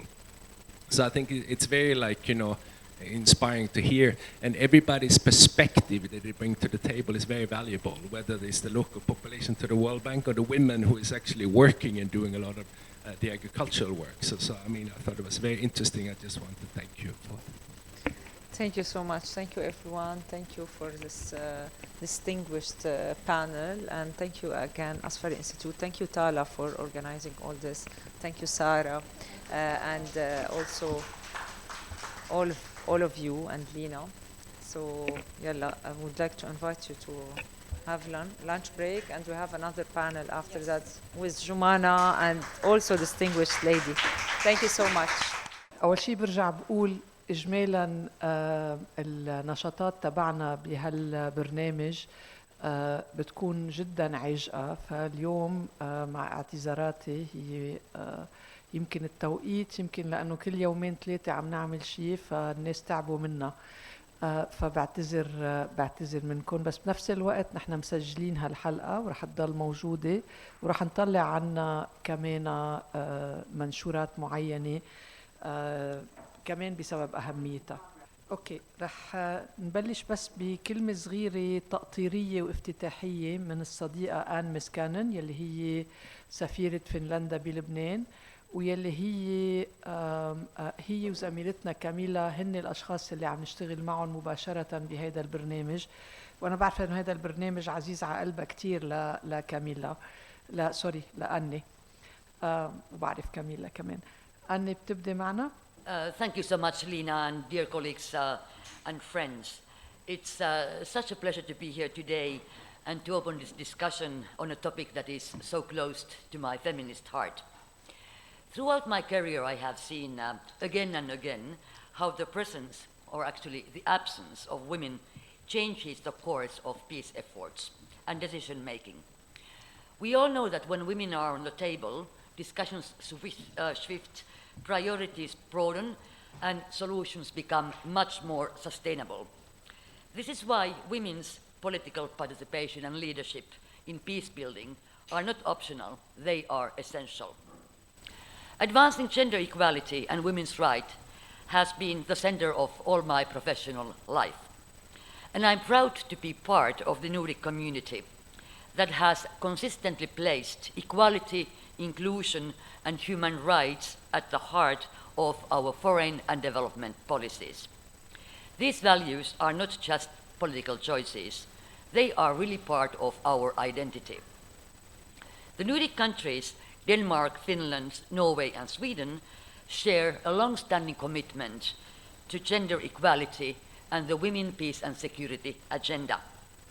This commitment is reflected not only in our domestic societies, where equality and social justice have shaped the foundation of our welfare systems, but also how we do engage internationally.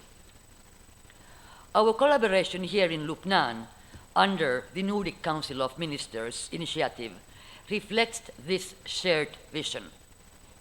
We seek to promote women's participation in political processes and peace building, because sustainable peace is only possible when women are not merely present, but fully empowered to lead and influence. Dear friends, we know that women's active presence and participation in political processes and institutions are not merely about numbers or representation. It's not about filling the quotas or ticking boxes. Rather, it is about ensuring that women can set and influence the agenda. Accordingly, the Women, Peace and Security agenda was never about token inclusion. It is a recognition, and I would like to underline, it is a recognition that conflict affects women and men in a very different way, and that these differences stem from pre-existing gender inequalities. WPS is, at its core, a transformative agenda. It asks us to rebuild system of governance and security in ways that dismantle discrimination rather than reproduce it. Throughout my career, I have seen how uneven the success of women, peace and security implementation has been.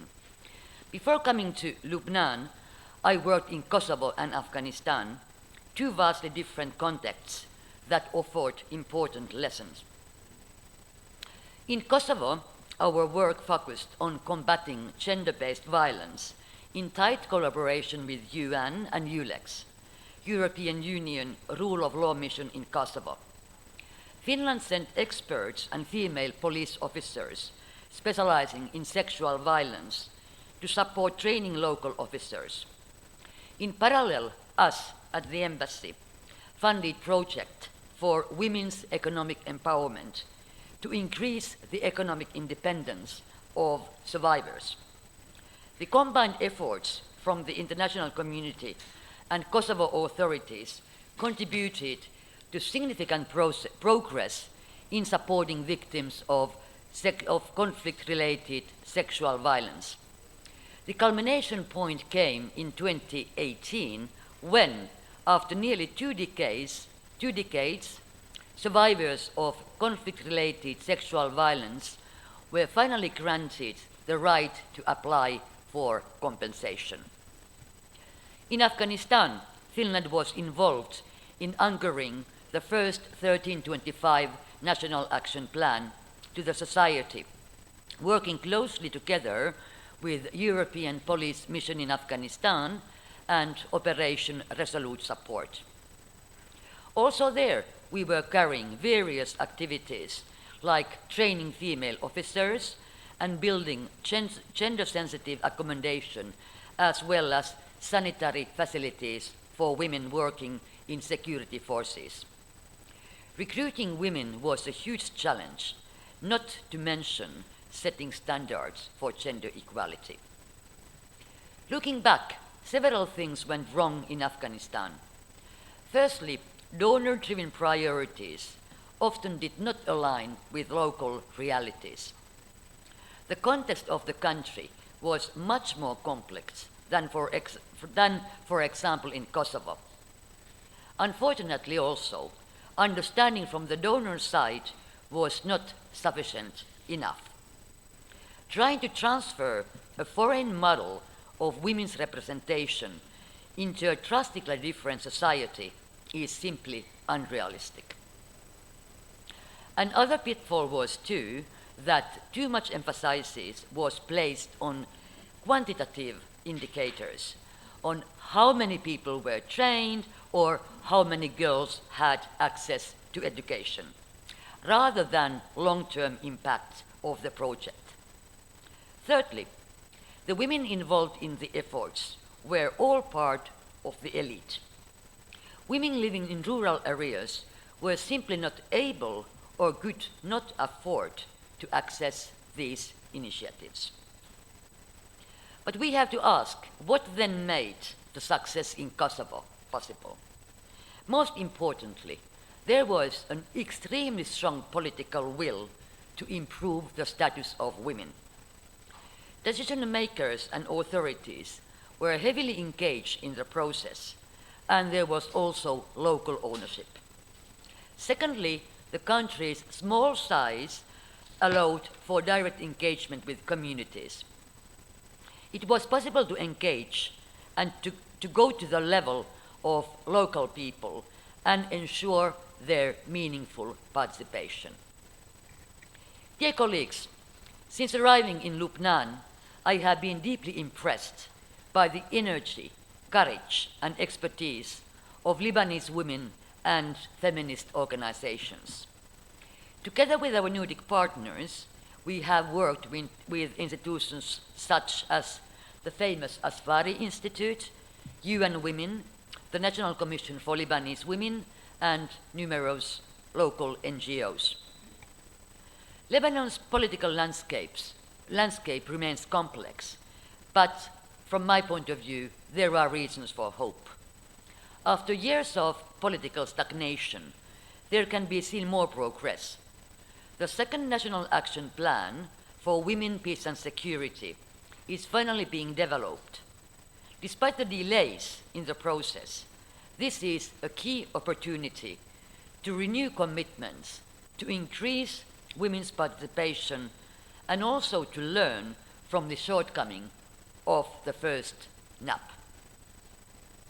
In the face of Lebanon's many crises, economical collapse, political instability and conflict, women have consistently been at the forefront of response efforts. From humanitarian relief to community peace building, women have been leading and innovating. It is time this experience and knowledge is recognized and integrated into higher levels of decision making. To build on that momentum, we must also ensure that efforts include women from all parts of society, not just the elite. In the fancy restaurants of Beirut, this can easily be forgotten. However, structural barriers and deeply ingrained patriarchy cannot be dismantled through elite discussions only. Change has to begin from grassroots level. And now, more than ever, it's time to challenge the existing structures that have historically in Lebanon sidelined women. Women must be recognized not only as beneficiaries of peace, but as key actors in creating and sustaining it. Recovery should not focus on rebuilding what was lost, but on creating something stronger, fairer, and more just. I have noticed that there is extraordinary talent and commitment among Lebanese women. Many of you who are here today have been leading this work for years, drafting laws, building a capacity, and keeping the vision of equality alive despite challenges. Our role as Nordic partners is to support, amplify, and sustain these efforts, while also engaging men as allies in this effort. In closing, cher ami, throughout my career, I have seen both progress and setbacks. Change doesn't happen overnight, and the road to equality is never straightforward. But perseverance, collaboration, and solidarity always pave the way for lasting progress.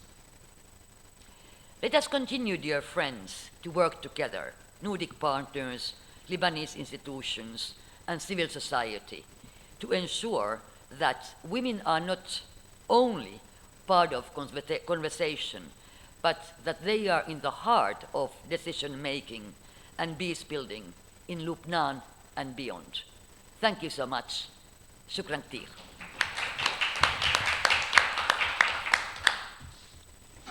شكراً. أني في نقطتين قلتيهم كتير مهمين.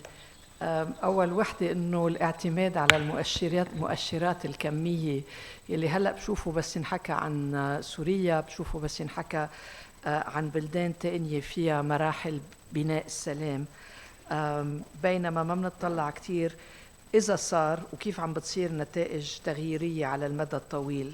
وهيدي بحس إنه كتير أساسية من تجربتك بكوسوفو بأفغانستان. كمان النقطة الثانية أنه هي إنه التقدم والتراجع بنفس الوقت عم بيصيروا، وهذا تحدي كتير أساسي كيف عم بيصيروا بنفس الوقت. وكتير مهم تجربتك من كوسوفو وأفغانستان، لأنه هلأ بس نطلع مثلا مش بس بعنا أو بسوريا أو بفلسطين، بس يلي عم بيصير بالسودان. طيب كيف بدنا، شو رح تكون اليوم التالي إذا رح يكون في يوم تالي؟ شو معناتها بناء السلام بدون ما نطلع على كل الاعتداءات والعنف الجسدي والعنف الجنسي ضد النساء اللي عم بيصير نحن وعم نحكي. شكرا كتير لوجودك معنا. ويمكن كمان يعني الخلفية اللي جاية منا أني بتكملها خلفية الصديقتين اللي رح يحكوا عن تجربتهم الشخصية، وهن صديقتين كتير عزيزتين، وبصراحة شغلهم له علاقة بالتزامهم الشخصي، ومنه شغل وظيفي ولا انه شغل اعلامي او اعلاني، هو فعلا التزام شخصي برؤية نسوية لبناء السلام. ويلي هو هلا يعني كل ما نشوف شو عم بيصير، شو التعقيدات الإضافية بلبنان، بنرجع لانعدام هالرؤية. رح بلش بصديقتي جمانة زباني من UN Women. ومعلش جمانة خليني أقول إنه يعني البرنامج اللي رح نطلب منها تفكر فيه اليوم جمانة، ويمكن السؤالات حتكون لها علاقة بتجربتها الشخصية، وهو برنامج يمكن هي خلقته بصراحة، يعني لأنه كان جاي من التزام شخصي إنه إذا ما تعاطينا مع الماضي تبع الحرب الأهلية بلبنان رح نضل نكرر نفسنا. كل الاحترام جمانة لإلك، لأنه أول شيء لهذا الالتزام، وتاني شيء هالشغل كيف عم بيصير وبعده عم بيصير مع النساء على الأرض ودورهم على الأرض يلي قليل لنشوفهم هن. شكرا كتير إنك معنا.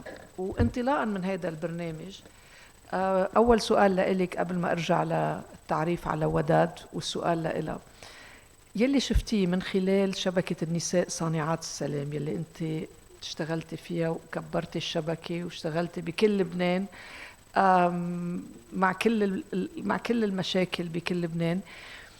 إذا فيني أسألك أنت شو لقيت المسارات الأنسب أو اللي أكثر قادرة تكون فاعلة لا يدخلوا النساء بالعمل السياسي من خلال كل فكرة بناء السلام، أو يكونوا طرف فاعل ببناء السلام، لأنه كمان يلي عملتيه بفتكر له علاقة بأنه هذا العمل هو عمل سياسي، مش ضروري يكون عمل حزبي. إذا فيك تفكري شوي أكتر معنا وتخبرينا على المسارات يلي كانت نافعة، اللي جربتوها وزبطت وجربتوها وما زبطت كمان. اوكي، شكرا كثير على المقدمه لينا. مزبوط، هي بدا شغلي بموضوع بناء السلام كوظيفه وبعده كوظيفه، بس فيه كثير التزام شخصي مني ومن فريق عمل UN Women ومن داعميننا اللي هن موجودين، يعني رغده من السفاره النرويجيه، صحيح عندها وظيفة بهذا المجال، بس هي داعمة للقضية وبتعمل كل شيء ممكن لتدعمنا. ونفس الشيء عن السفارة الفنلندية، ففي وظيفة بيرجع في التزام كبير تجاه لبنان ونساء لبنان والنساء بلبنان. بدي أقول بس أعطي ملخص إنه نحن ب 2018 وقتها جينا ب UN Women بدنا نعمل الخطة الوطنية للمرأة والسلام والأمن، كنا عم نعمل مراجعة الأدبيات واكتشفنا إنه ما في شيء مكتوب عن الحرب الأهلية وشو صار بالنساء، وقررنا غير إنه النساء ما شاركوا بعمليات بناء باتفاقية السلام المشهورة يلي هي اتفاق الطائف واللي اجى بعده، فقررنا نعمل شغلتين. أول شيء نزيد توثيق أدوار النساء بالحرب الأهلية وكل الحروب يلي اجت من بعدها، من بينها كمان التوترات اللي نتجت عن الثورة، من الحرب اللي أخيرا هلأ وضع الحدود وإلى آخره. فزدنا استثمارنا بالتوثيق، وكمان بلشنا ننشئ مجموعات نسائية بكل المناطق لتشتغل على موضوعين. أول موضوع أساسي كتير حكت عنه لينا يلي هو المصالحة بين مجتمعات كانت بالحرب الأهلية ضد بعضها وبعد في بيناتهم دم وطار وكره. والمجموعة الثانية من النساء، وعم نحكي عن 500 سيدة بكل لبنان، عم بيشتغلوا على فض النزاعات أيا كانت هيدي النزاعات بالمجتمع تبعهم. فهول 500 سيدة كيف هن تم انتقائهم بناء على طريقة يعني شو الأسهل، مين مهتم، مين بحب يشارك، وفي عنا تنوع كبير بهيدا النوعية يعني خلفية هالنساء. في منهم مثلا مدراء مراكز الشؤون الاجتماعية بالمناطق، في منهم أعضاء بمجالس بلدية، في منهم مختارة، في منهم موظفين بمراكز وزارة الصحة، في منهم معلمات، في منهم سوشيال وركرز عاملات اجتماعيات، تنوع كبير بيناتهم. برجع بقول عنا 22 مجموعة على مدى الأراضي اللبنانية عم تشتغل على هالموضوع. هلأ يلي اكتشفناه من خلال التوثيق والإحصاءات كمان، لأنه عملنا دراسة إحصائية، أول شيء إنه مساحة هيدي النساء اللي بتقدر تأثر عليها. يعني مثلا إذا أنا سيدة بالضيعة عندي عم بشتغل على بناء السلام، يوصل محل ما فيني أثر أكتر من الحي عندي، المدرسة اللي أنا بشتغل فيها، الجيران إلى آخره. فبقدر أثر أكتر إذا أنا بالمجلس البلدي. فدعمنا نسائنا يترشحوا للانتخابات المحلية. في علاقة وطيدة بين مشاركة المرأة ببناء السلام ومشاركة المرأة بالسياسة. فلقلنا لهالنساء المحليات 500 على مساحة لبنان تنرفع قدرتهم على التأثير، دعمناهم تيوصلوا على المجالس البلدية وعلى المخترة من خلال انتخابات آخر مرة، يعني آخر انتخابات صارت. تقريبا 10% منهم من بين 500 سيدة، تقريبا 50 قالوا حابين ينزلوا على الانتخابات فدعمناهم، ومن هال50 في 5 وصلوا. يعني 10% مهتمين، وبيرجع 10% من المهتمين يعني 1% بيوصل. تصوروا. لقلنا انه اول طريقة للنساء على المستوى المحلي تأثر هي تكون بمساحات صنع القرار على المستوى المحلي. هلا انتخابات هي شغلة، بس كمان عم نلاحظ انه اذا امرأة مديرة مركز الشؤون الاجتماعية وزارة الشؤون، وهي المراكز بتشتغل مع اكثر الفئات تهميشا، لاجئين وغير لاجئين، الفئات الأفقر، النساء، بيشتغلوا على برامج محو أمية، بيشتغلوا على اللحمة المحلية بين الناس. إذا كانت بهالمراكز صنع القرار بتقدر تأثر أكتر. فهلأ عم ندخل مفاهيم بناء السلام وفض النزاعات والحوار وقيادة النساء بالمساحات مطرح ما المرأة قادرة تأثر. يعني حتى لو كانت مديرة مدرسة تأثيرها بالمجتمع المحلي ما بيكون مثل وقتها بتكون مديرة مركز للشؤون. عندها علاقاتها، يعني مثلا نحن بالنزوح آخر نزوح النساء يلي كانوا مدراء مراكز شؤون اجتماعية أو مدراء مدارس واستقبلوا نازحين، وقت صار مشكل أمني كان عندها شبكة اتصالات وبتقدر تتصل بمخابرات الجيش برئيس البلدية لأنه هي من الأصل قيادية بمنطقتها. ففي ترابط كبير بين النساء صانعات السلام ومشاركتهم السياسية على المستوى المحلي. هلا على المستوى الوطني للأسف كيف عم نقدر نربط هالنساء بالسياسة على المستوى الوطني؟ إذا سيدة وصلت على رئاسة مجلس بلدية بضيعتها مش بالضرورة فيها تصير وزيرة أو تصير نائبة أو تصير يعني يصير عندها مركز أكبر من هالمركز على المستوى الوطني. بس نحن اللي بنعمله بنخلق مساحات حوار مع صناع القرار بالسياسة مع هالنساء اللي عم يشتغلوا على الأرض. يعني مثلا نسائنا بيعملوا تحليل للنزاعات تنقول بمنطقة عكار، بندعي نواب عكار، رؤساء المجالس، المحافظ، بندعي وزراء. أوقات كان يعني نطمح السيدة الأولى كرئيسة للهيئة الوطنية لشؤون المرأة تطلع تلتقى فيهم، والممولين والداعمين يلتقوا فيهم ويحكوا مع هالنساء يلي بيعطي قيمة لإلها بالمجتمع اللي هي فيه وبتصير مبينة أكتر ومحترمة أكتر. فهيدي الطريقة اللي عم نعملها لرفع صوت هالنساء اللي هن من مناطق مهمشة مثل ما قالت أني، هن منهم نساء نخبويات، هن نساء عم بيشتغلوا بمناطقهم وما عندهم نفس الفرص يلي السيدات اللي ساكنين ببيروت أو بالمناطق الساحلية، خلينا نقول المدن الكبيرة اللي عندهم فرص إنه يلتقوا بشكل أسبوعي مع صناع القرار. فنحن بنخلق هيدي المساحات لا ينسمع صوتهم ومنوثق. مثلا حاليا عم نوثق أصوات سيدات الجنوب، ما عم نقدر نطلع صناع القرار على الجنوب بسبب الوضع الأمني، بس منوثق أصواتهم وبنرجع ندعي صناع القرار يسمعوا إنه هيدي هي التحديات اللي النساء عم بتواجهها، هيدي مطالبهم، هيدي يومياتهم، هيدا صوتهم، هيدول هن، هيدا شكلهم.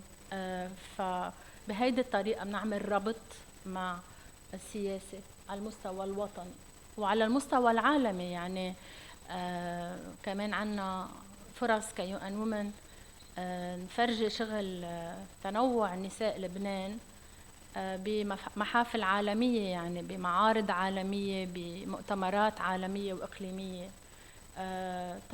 تا كمان نربط هالمجموعات النسائية على المستوى المحلي بفرص لإبراز صوتهم بمحلات صنع القرار برات لبنان حتى.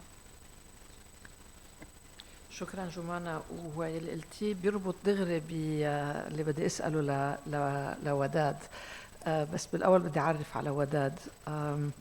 وداد حلواني كمان صديقة كبيرة. وداد هي من مؤسسات لجنة أهالي المفقودين والمختفيين قسرا بلبنان، وصار لها اللجنة هلأ 42 سنة 43 سنة. ومن هال 43 سنة يمكن وداد ما وقفت شغل نهار على موضوع المفقودين. فبدنا نبني على اللي قالته جمانة واسألك انطلاقا من موقعك كمؤسسة وكرئيسة اللجنة، كمان انت يعني فتي بمسارات مشان تبقى قضية المفقودين موضوع سياسي او موضوع عم بينحكى فيه، ويمكن كلنا منقوله مزبوط انه لو ما هالشي كانت اختفت القضية وما كنا سمعنا فيها بقى.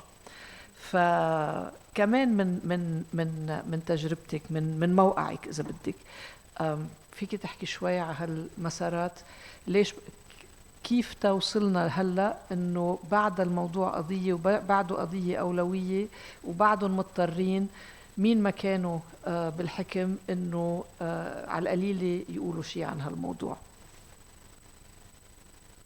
تفضل. شكرا لينا. الحقيقة يعني شوي بيشبه طرح يلي طرحته جمانة، بس كمان من نقطة انطلاق شوي مختلفة يلي هي لها علاقة بالحرب.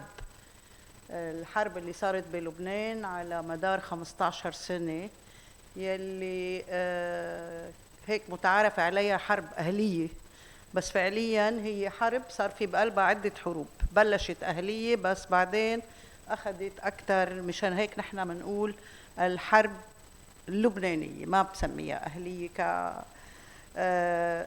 هلا انطلقنا من هون لأنه الحرب من جملة يعني ما دمرت على مستوى البشر، أكيد بين قتلى وجرحى ومعوقين، كمان ولدت مفقودين، ناس انفقدوا خلال سنوات الحرب، وبالتالي بقي مصيرهم مجهول، أهلهم ما بيعرفوا إذا أحياء أو أموات.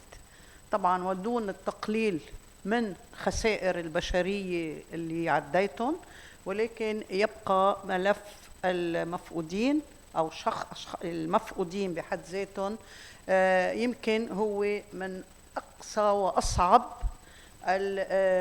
النتائج الخسائر البشرية خلال الحرب.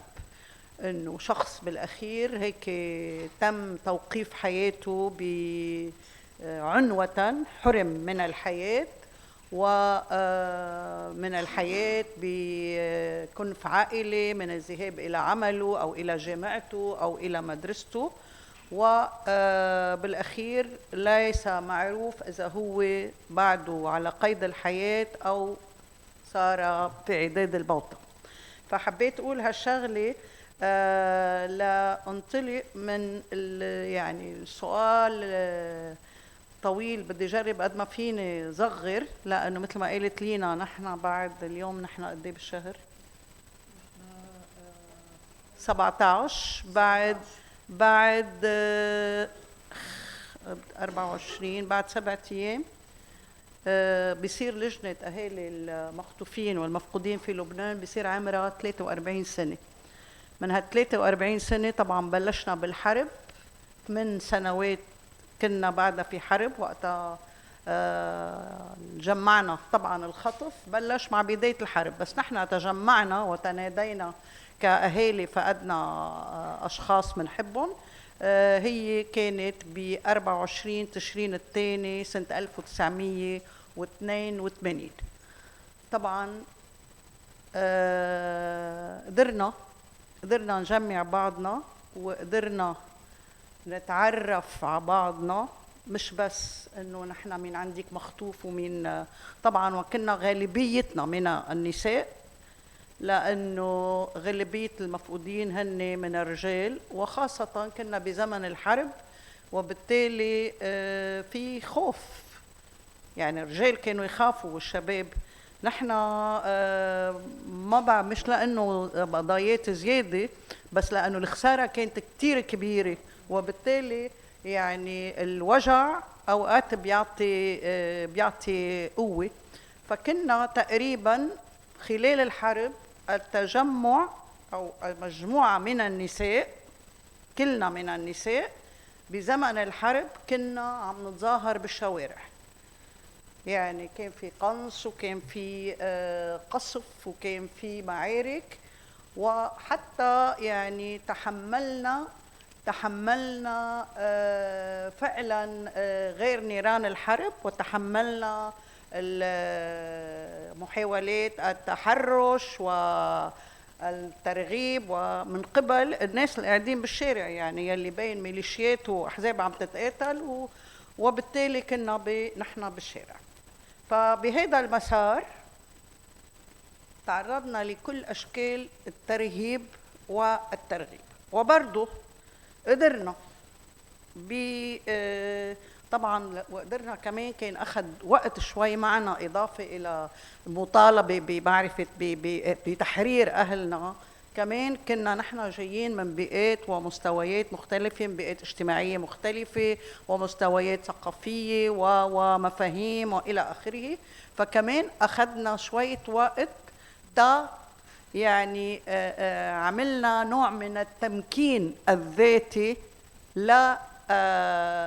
لإلنا نحن اللي جمعنا بعضنا، لصار وحدة منهم قادرة تسمع للتاني، قادرة ما تقارن، يعني تلاقي وجع مشترك، مش انه هاي موجوعة اكتر لانه ابنها انخطف، هيديك اقل لانه جوزها، او هيديك لانه جاي من هالمنطقة وهيدي.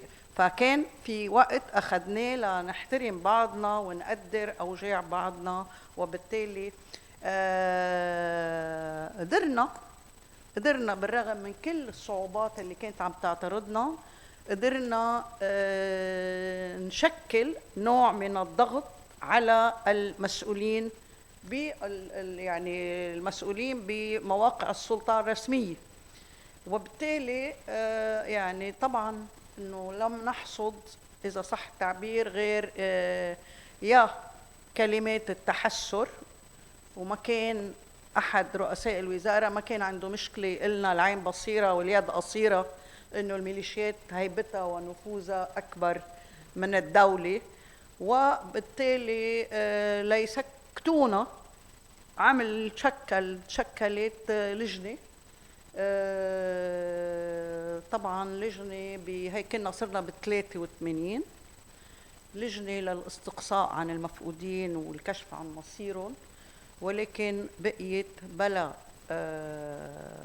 نتائج. وكانت يعني اكتشفنا انه هي نوع من امتصاص غضبنا، وحتى قيل لنا خاصة انه نحن كلنا سيدات انه خلاص القضية صارت بايدي امينة، فما بقكم مضطرين تعرضوا حالكم للخطر الحرب، بعدين انتم ستات محترمات تقعدوا بالبيوت. هيك نقلنا بهذا المعنى. وطبعا بقينا صمدنا يعني فترة ما لم تتجاوز كم شهر، رجع علي الصوت من جديد، يعني انه كل شيء بعتونا على المخافر، عبوا استمارات اسم المفقود وتاريخ وكذا والى اخره. فبيدر مفتي الجمهورية انذاك كمان شكل لجنة دار الفتوى، ما طلع من امرها شيء. رجعنا كلنا بعدنا بالحرب 3 لجان خلال الحرب رسمية، هي لا يضبونا ويشيلونا من الشارع. ف3 لجان ما عملت، ما جابت ولا ما رجعت ولا مفقود ولا مخطوف ولا مخفي قسم. اوكي شوي نمنا حرب، طلع اجى اتفاق الطائف انه وقفت الحرب وبلش السلم. فنحن بقناعاتنا الحقيقية انه الحرب اخذت هالناس، السلم لازم يجيبون. فتحضرنا، انا كمان من السيدات اللي تحضروا، رحت اشتريت ثياب جديدة على ذوق يلي بيحبهم زوجي، كان يحبني يكون لابسة مثل السيدات مش مثل جينز وهيك. فرحت اشتريت، كنا نتخانق على طول على الثياب، بس وقتها انه خلص انه هيدا استقبال غير شكل، رف بلا طول سيره، واكيد غيراتي زبطوا بيوتهم الى اخره. وشوي اجى هالسلم ما جاب سيرته، لا اهلنا ولا سيرتنا ولا طلعنا بلا ولا شيء. فتخيلوا قديش بدها تكون ردة الفعل، كانت فعلا كتير هيدا. ومش بس هيك، يعني بعدنا اكلين الكف بيطلع قانون عفو عام يعفي عن المرتكبين، ما بيحاكم حدا، اعفاء عفو عام، وبيهمش الضحايا انه واهاليهم.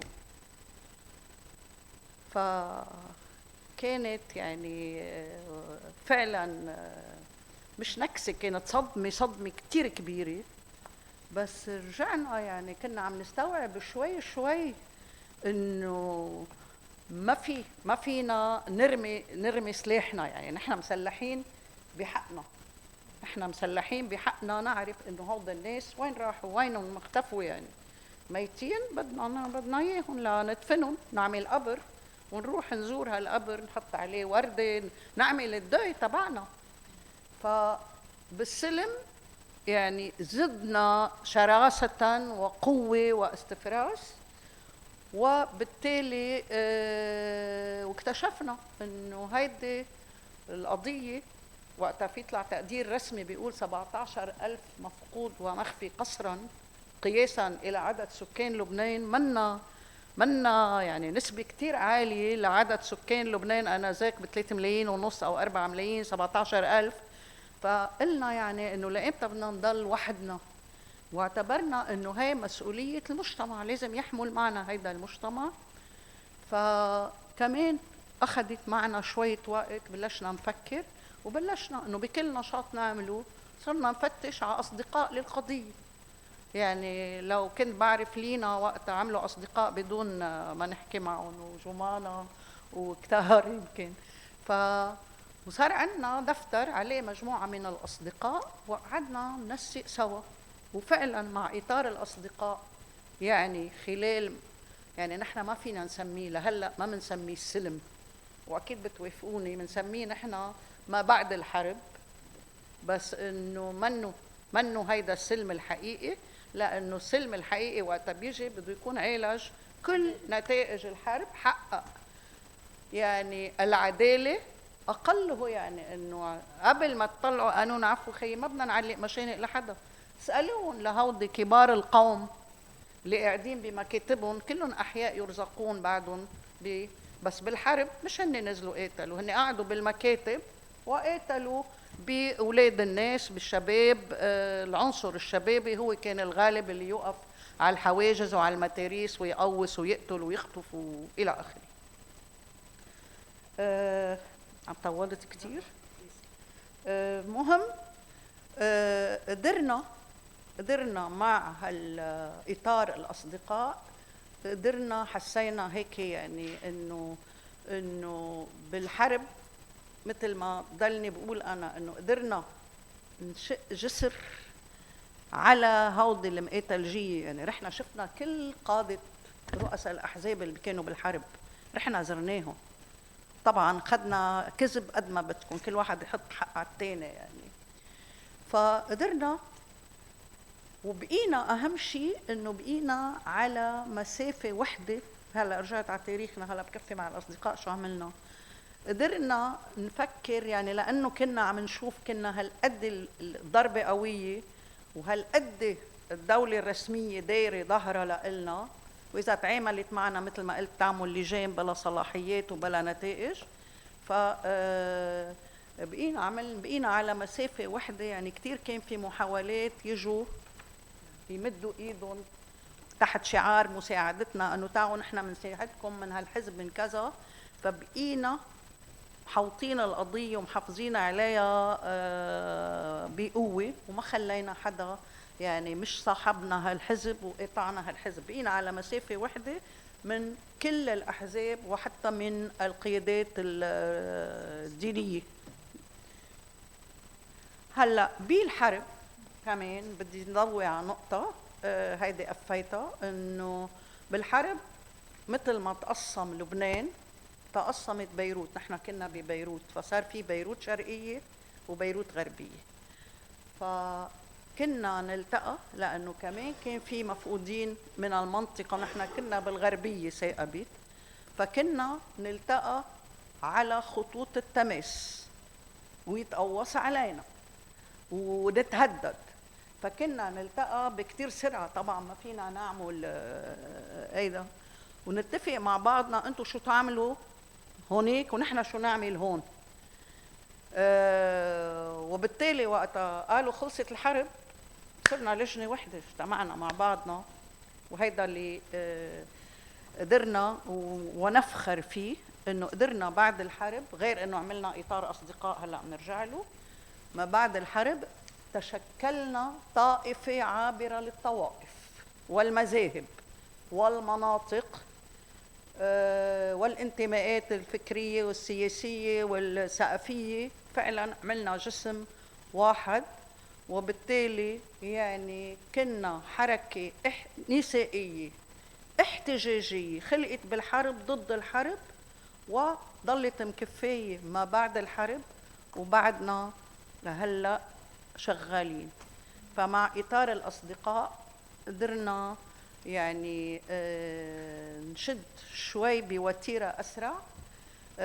عملنا كذا حملات وطنية إعلامية، قدرنا نجمع أصدقاء من كافة، يعني كان نوع من تجميع الأصدقاء ونشر الوعي. يعني كل الناس كانت مشغولة بعد الحرب انه كله بده يظبط بيته، بده يرجع ضيعته، بده ينسى كمان، فانه مش معقولة. فقدرنا فعلا نقدر نحث نوع من الحث. عرفتوا شو قصدي حث؟ يعني لهيدا، وانه وبالتالي خرقنا لا مبالاة المجتمعية إذا صح التعبير، وبالتالي صرنا عم نمشي. يعني نحن نقول هاي كلمة قلتها أنا بالزمانات وبعدني بلاقيها كتير معبرة، كنا مثل النملة اللي عم تحفر بالصخر، يعني كل كذا سنة لنقدر نفشخ فشخة لقدام. وبالتالي قدرنا يعني بلشت مع إطار الأصدقاء، رجعنا نألف لجان، مش نحن لجان بلا صلاحيات سنة 2000 وسنة 2000 تطلع هاي اللجنة سنة 2000 تشتغل 6 أشهر، بتقول ما لقينا مفقودين أحياء، لقينا مقابر جماعية، وبيطلعوا بنص انه كل حدا بيرجعوه على طائفته، وبالتالي بيثبت بيروح على طائفته بيموت مفقوده. طبعا موتى ما في لهم رفات ولا جثث، وبالتالي هيك موتوهم، واعتبروا انه الرفات يلي لقيوها، انه المقابر الجماعيه ببعض المقابر، سموا مقابر جماعيه، سموا مقبرتين بما كان يسمى بيروت الغربيه ومقبرتين بما يسمى بيروت الشرقيه. 6 و6 مكرر حتى على الناس اللي نحن مضيعينهم. لهلا ما بنعرف نقول موتانا، يعني ما بتطلع بالتم كتير. ف6 و6 مكرر حتى بعظام المفقودين. وقال يعني بكتير هيك براءة وكأنه نحن هبلين، انه لانه ما بيقدروا يتعرفوا على هالاصحاب، على هويات هالرفات، لانه ما عندنا امكانيات داخل لبنان، وبرا اذا بدهم يبعتوها برا بتكلف غالي. ما كانوا يستحوا يعني بهالقد وقاحة وهالقد يعني دوس على كرامات المفقودين واللي عم يفتشوا على المفقودين على اهليهم، انه بتكلف غالي هيدا اذا بيبعتوا رفات لبرا بريف، بس هن بيسرقوا قد ما بدهم. لجنتين ما لحق بعد 5 أشهر من هالنعي للمفقودين، بيطلع من سوريا ببادرة حسن نية، هيك بيعلن رئيس السوري آنذاك. بعد تقرير النعوي طلع بتموز 2000، بكانون أول 2000 يعني شي 5 أشهر تقريبا، بيطلع 54 معتقل مفقود مخفي قسرا من السجون السورية ببادرة حسن نية. وطبعا مسؤولين اللبنانيين قولوا لنا مين، جيبوا الأسماء كذا، ما حدا بيعطينا شيء. طبعا مش عم اقول المفقودين بسوريا كلهم، عم اقول ثاقة بيطلع، لانه في كله سوريا جسمها لبيس واسرائيل جسمها لبيس، بس العدد الاكبر هو بقلب لبنان على ايدي الميليشيات والاحزاب اللي تقاتلت. فبيطلع 54 واحد منهم. من تخيلوا يعني انه شوي بموتون، شوي بيرجع في منهم احياء. فتخيلوا ردة فعلنا كيف بدها تكون. انه واحد بكي انقهر وقتها قالوا لنا كلهم موتى، يعني صرنا نحن نحمل بعضنا، هاي غب على قلبها، هيدي على المستشفى، هيدي جيبوا لها ميزار. ما حدا، شوي اصدقاء اكيد ساعدونا تيحملوا معنا اللي انشلحوا واللي غبيوا واللي غابوا عن الوعي قصدي. ف يمتصوا هالرده اللي كتير قويه، شكلوا لجنه جديده. وقس على ذلك لجنه جديده كل ما تخلص مدتها يمددوا لها طلعت كمان بال 2005 بعد الانسحاب السوري من لبنان بعد مقتل الرئيس الحريري. فما بيطلعوا تقرير. نقابة المحامين ببيروت لأنه كانت عضو مشارك بهيدي الهيئة اللي شكلوها بتنشر مسودة التقرير بجريدة النهار. طبعا بنقراهم ما في مصير ولا مفقود، بينتهي انه هالقد في بسوريا، هالقد في باسرائيل، هالقد من الجيش اللبناني، هالقد مدنيين، بلا ولا شيء. مهم 2005 بشكل الرئيس الوزارة آنذاك نجيب المئاتي بيشكل لجنة لبنانية سورية مشتركة انه انسحبت سوريا وهلا بدنا نشتغل، علما انه اذا فتحنا تمنا اي حدا من اهالي المفقودين يلي بيعتبر خيه بيه جوزه جوزه او ابنه او خيه بسوريا كان يا لطيف ممنوع نفتح تمنا، انه سوريا ما حدا يقرب عليها، ما بتخطف، ما بتخفي. ف هي وجوزها فكتار قالوا ما في حدا، وكان ممنوع. غازي عاد زميلنا بالحراك مقعد على هيدا مرة قدام مجلس النواب وقعوه عن الكرسي لأنه عم يقول بسوريا. فدغري رئيس مئاتي بشكل هيئة. المهم كل هذه لجان خلال الحرب أو ما بعد الحرب ما عرفنا ولا نتيجة، كذب ورا كذب ورا تلفيق. بلشنا رحنا على البوسنيا والهرسك يلي حربهم تشبه حربنا. رحنا بال 2010 وقلنا خلينا نشوف هالتجربة كيف، حربهم كمان تشبه شوي حربنا. فعملنا زيارة رحلة ميدانية هونيك، وقعدنا نطلع من السلطات الرسمية هونيك مع هيئة اسمها ICMP الهيئة الدولية زرنا المختبرات، زرنا الأماكن.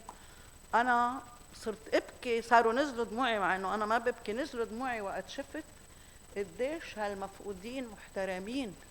بفوتوكي على مقر كل مفقود له دوسيه بكذا، ونحن مش سئلانين عنا، قمع قد ما بدكم وكذب وإلى آخره. وجينا من قبل ما نجي كنا وفد مبحبح، وقتها ساعدنا المركز الدولي للعدالة الانتقالية ICTJ بتحضير هالزيارة، ورجعنا توافقنا انه لازم نعمل قانون. فقعدنا اشتغلنا على مشروع قانون، طبعا مش انا ولا رفقاتي لانه نحن مش قانون، مش نحن بنحب القانون بس منا اختصاصنا. فبين نزار صغية اللي هو المدير التنفيذي للمفكرة القانونية مع مجموعة من القضاة النزيهين وبعض المشرعين القدامى، ونشغل على مشروع قانون. يعني الأهالي عملوا هالمسودة، تراجعت وتناقشت أكثر من مرة وتعدلت إلى أنه توافقنا على روحيتها. وهي بحب هالشغلة أذكرها. طبعا كانوا عم يسمعوا لنا للسردية اللي نحن بدنا إياها، ونحن قلنا ما بدنا نعاقب هاللي ارتكبوا، لأنه فكرنا شوي إنه كل اللي ارتكبوا كلهم ما زالوا أحياء مثل ما قلت بالمجلس النيابي، برئاسة الوزارة، بالإدارات العامة، مدراء عامين، بكل المواقع الأساسية. فطلعنا إنه نحن هل عندنا مصلحة نعمل حرب جديدة؟ فهيدي اجت بروحية القانون إنه لن بالأسباب الموجبة من ضمنها ما بدنا نحاسب المرتكبين على ارتكاباتهم بالماضي، وليس ضعفا ولا خوفا، بس قلنا المحاسبة ستكون على الحاضر. شو يعني؟ يعني كل من يتنكر لحقنا بالمعرفة اليوم هو بيتحاكم. يعني إذا عنده معلومات ما بيعطيها، إذا عنده أو بيعطي معلومات غلط ليضل للتحقيق، أو بيروح بينزع أو بيغير معالم شي مقبرة جماعية بيعمر فوقها، بيشيل الرفات من قلبها. فهيدا كان مسودة مشروع القانون. مشروع القانون بقينا من 2012 صار جاهز بعد ما تعدل كذا مرة، تقدرنا نفوته على مجلس النواب كمان معارك. لل 2014 تقدرنا نفوته على مجلس النواب لأنه تسلحنا بقرار، طلع قرار قضائي من مجلس شورى الدولة لصالحنا، إنه من حقنا كنا عم نطالب قايمين دعوة قدامه شكوى إنه كيف بيقولوا لنا كلهم ميتين وما بيعطونا إنه بدنا هالتقرير، اعطونا نسخة عن التقرير، ما كانوا يعطونا تنشوف إنه عشو استندوا إلى آخره، ما في تقرير. فالشورى عطينا هيدا الحق، وبالتالي قرار الشورى اللي طلع قدرنا بهالقرار قدرنا نفوت مشروع القانون على مجلس النواب. طبعا عملنا حملات طويلة عريضة بدي خلص يلا اوكي، بس تقول وصل على مجلس النواب. اوكي ودان، لا شكرا، وشكرا لانه يلي عم نسمعه هو الجهد الفظيع اللي عملتوه كنساء بالاجمال، النساء مع مخطوفين معظمهم ذكور، بس انتم كحركه نسائيه ما كانت ضمن الحركه النسائيه، يعني كانت، ويمكن بدي اسالك بعدين عن علاقتكم بالحركات النسويه، يمكن منا موجوده بس ما بعرف اذا بدنا نفكر فيها بعدين. بس كمان يعني يلي قلتيه انه انتوا ضليتوا على نفس المسافه من كل الناس كنساء. يعني هلا اذا بفكر بتجربه اهل ضحايا المرفأ، صار في كتير محاولات ومنها يلي نجح من انه يعني يعني تتاخد على للاسف. فهيدي كمان كتير مهمه بالنسبه للي قلتيه، بالاضافه للاشياء الثانيه. بس بناء على اللي قلتيه بدي ارجع لجمانة اسالك. جمانة، يعني عم نحكي هلا عن قيادات نسائيه اشتغلت لحتى يضل هالموضوع موضوع سياسي، وانت كمان حكيتي بشبكة نساء الصانعات للسلام انه ديفاكتو كانوا عم بيشتغلوا كقيادات محلية ليخففوا تطلع توترات ويجربوا يخففوها.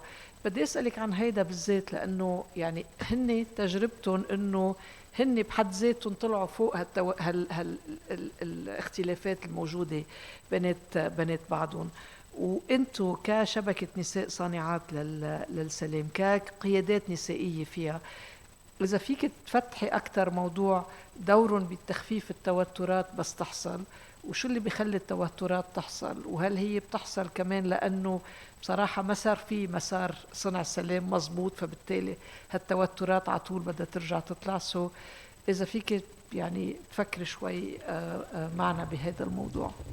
ايه اكيد. هلا في اكثر من شغله بدي احكي فيها. اول شيء النساء على الارض كيف بطريقه ملموسه عم بيساهموا بفض النزاعات. مثلا وداد، اذا بنطلع على ثوره 2019 كان اسمها الثوره انثى، مزبوط. وصار في توترات بمنطقتين، طيونة، عين الرمانة إذا بتتذكري وداد، والخندق الغميق والمتظاهرين. فنزلوا النساء من الميلتين فيقولوا ما بدنا حرب وما بدنا تجيش الشباب ضد بعضها، لأنه ثمن الحرب منه شربة مي والصور موجودة أونلاين كيف نساء من الطرفين من المنطقتين نزلوا حاملين ورد أبيض واستعملوا قوتهم ودورهم كأمهات وحكيوا مع الفئة الشبابية تم تتفاقم الأمور ونفوت ب يعني توترات عنيفة أكثر. هذا نموذج كتير بسيط، بس بحب أحكي شوي أكثر عن كيف منقيس مساهمة النساء ببناء السلام، لأنه ضروري. بعرف إنه أني قالت الأرقام مش مهمة ولينا قالت الأرقام مش مهمة، بس أنا كل يوم بشغلي بيسألوني ليش عم نشتغل على بناء السلام، شو اللي بيأكد إنه عم بيساهموا ببناء السلام، ليش هيدا أولوية، الناس ميتة من الجوع هلأ لازم ياكلوا لازم يتوظفوا، اللي بدهم بيت بدهم، ليش عم تشتغلوا على هالموضوع؟ فقررنا نركز على جمع داتا بتفرجي نتيجة مثلا جلسات الحوار اللي بتعملها النساء بمناطق النزاعات. هيدا شغل ممول من السفارة النرويجية، واللي عملناه انه عنا 130 سيدة عم بيعملوا جلسات حوار، 10 جلسات حوار عن الحرب الأهلية بمناطق حامية مثل جبل محسن تبانة، مثل عين الرمانة الطيونة، مثل الدامور، مثل الشوف، محلات صار فيها مجازر، وبقيادة النساء انعمل جلسات حوار بالمجتمع. وقسنا طورنا مؤشر اندكس، مؤشر عن التسامح. يعني مثلا نجمع داتا مع كل النساء اللي عم نشتغل معها، شو رأيك انه مثلا انه الحرب كلنا ضحايا من الحرب، شو رأيك انه النساء كانوا مهمشات اكثر من الرجال ودفعوا ثمن حرب اعلى. جمعنا عدد لا بأس به، يمكن شي 30-40 سؤال بطريقة إحصائية قبل ما نبدأ كل هالشغل. ورجعنا بعد 10 جلسات جمعنا نفس الداتا وعملنا تحليل إحصائي بيفرجي إنه بسبب جلسات الحوار مستوى التسامح بين مجموعات متناقضة وفي بيناتها دم وطار وتهجير وكره، بنقدر ارتفع مستوى التسامح بنسبة 95% بين المشاركين بالحوار. وبالتالي الناس اللي بتقول الحوار بيعمل حرب أهلية تاني على خطأ. الحوار بيعمل بناء سلام إذا انعمل منيح، وخاصة إذا انعمل بقيادة النساء اللي هو الموديل اللي نحن عملناه. فأنا كنت بحاجة لهالداتا لبرر ليش عم نستثمر بهالجلسات الحوار بكل المجتمعات.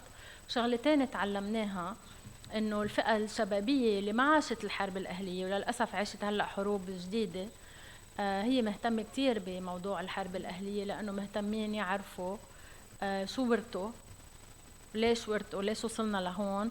وفي كتير أمور صارت معهم بعائلاتهم، عندهم أعضاء من العائلة مخطوفين ما انحكى عنهم ولا مرة، عندهم في تهجروا ما رجعوا على ضيعتهم. بحاجة يفهموا الشباب أكتر، ومهتمين كتير يشتغلوا لأنه ما يرجع يصير حرب أهلية تاني. على يعني نحن كنا مفكرين العكس، انه بس سيدة عاشت بالحرب الأهلية بتقدر تشتغل على موضوع الحرب الأهلية، اللي بين معنا بالإحصاءات انه العكس، لأنه الفئة الشبابية مش خايفة وما عندها مثل حمل من الحرب أو إحباط من تنقول 50 سنة عمل ما ودوا لمطرح ما كان بدنا. فعم نركز أكثر على العمل الشبابي. إذا بدي أعطيكم مثل بسيط مثلا عن الحياة اليومية للمجموعات النسائية، مثلا بجبل محسن باب التبانة عنا مجموعتين نساء عم يشتغلوا على الحوار من المنطقتين، عاملين واتساب جروب بيناتهم، وهلا أوقات بيطلع إشاعات بتسوقها الأحزاب المحلية أو الأطراف، فهن بيتحركوا على الواتساب وبيقولوا هاي إشاعة، وبيروحوا بيشتغلوا مع الشباب انه ما تتطور الامور وتكبر من الطرفين وما يصير فيه فعل ورد فعل. فامور كتير بسيطه بدون ميزانيه بتخلي انه هالنساء تخفف من موضوع النزاعات. هلا وقت صار النزوح نحن مشروعنا مفروض شغلنا على بناء السلام وفض النزاعات والحوار، بس اكتشفنا انه 85% من هال 500 سيده عم يشتغلوا بالاغاثه، بس شو عم يشتغلوا بالإغاثة؟ عم يشتغلوا على فض النزاعات اللي طالعة من موضوع النزوح. يعني مثلا خلال توزيع الإعانات كيف عم يستعملوا مهارات الوساطة إنه ما يتطور المشكل لأنه كل الناس طايرة.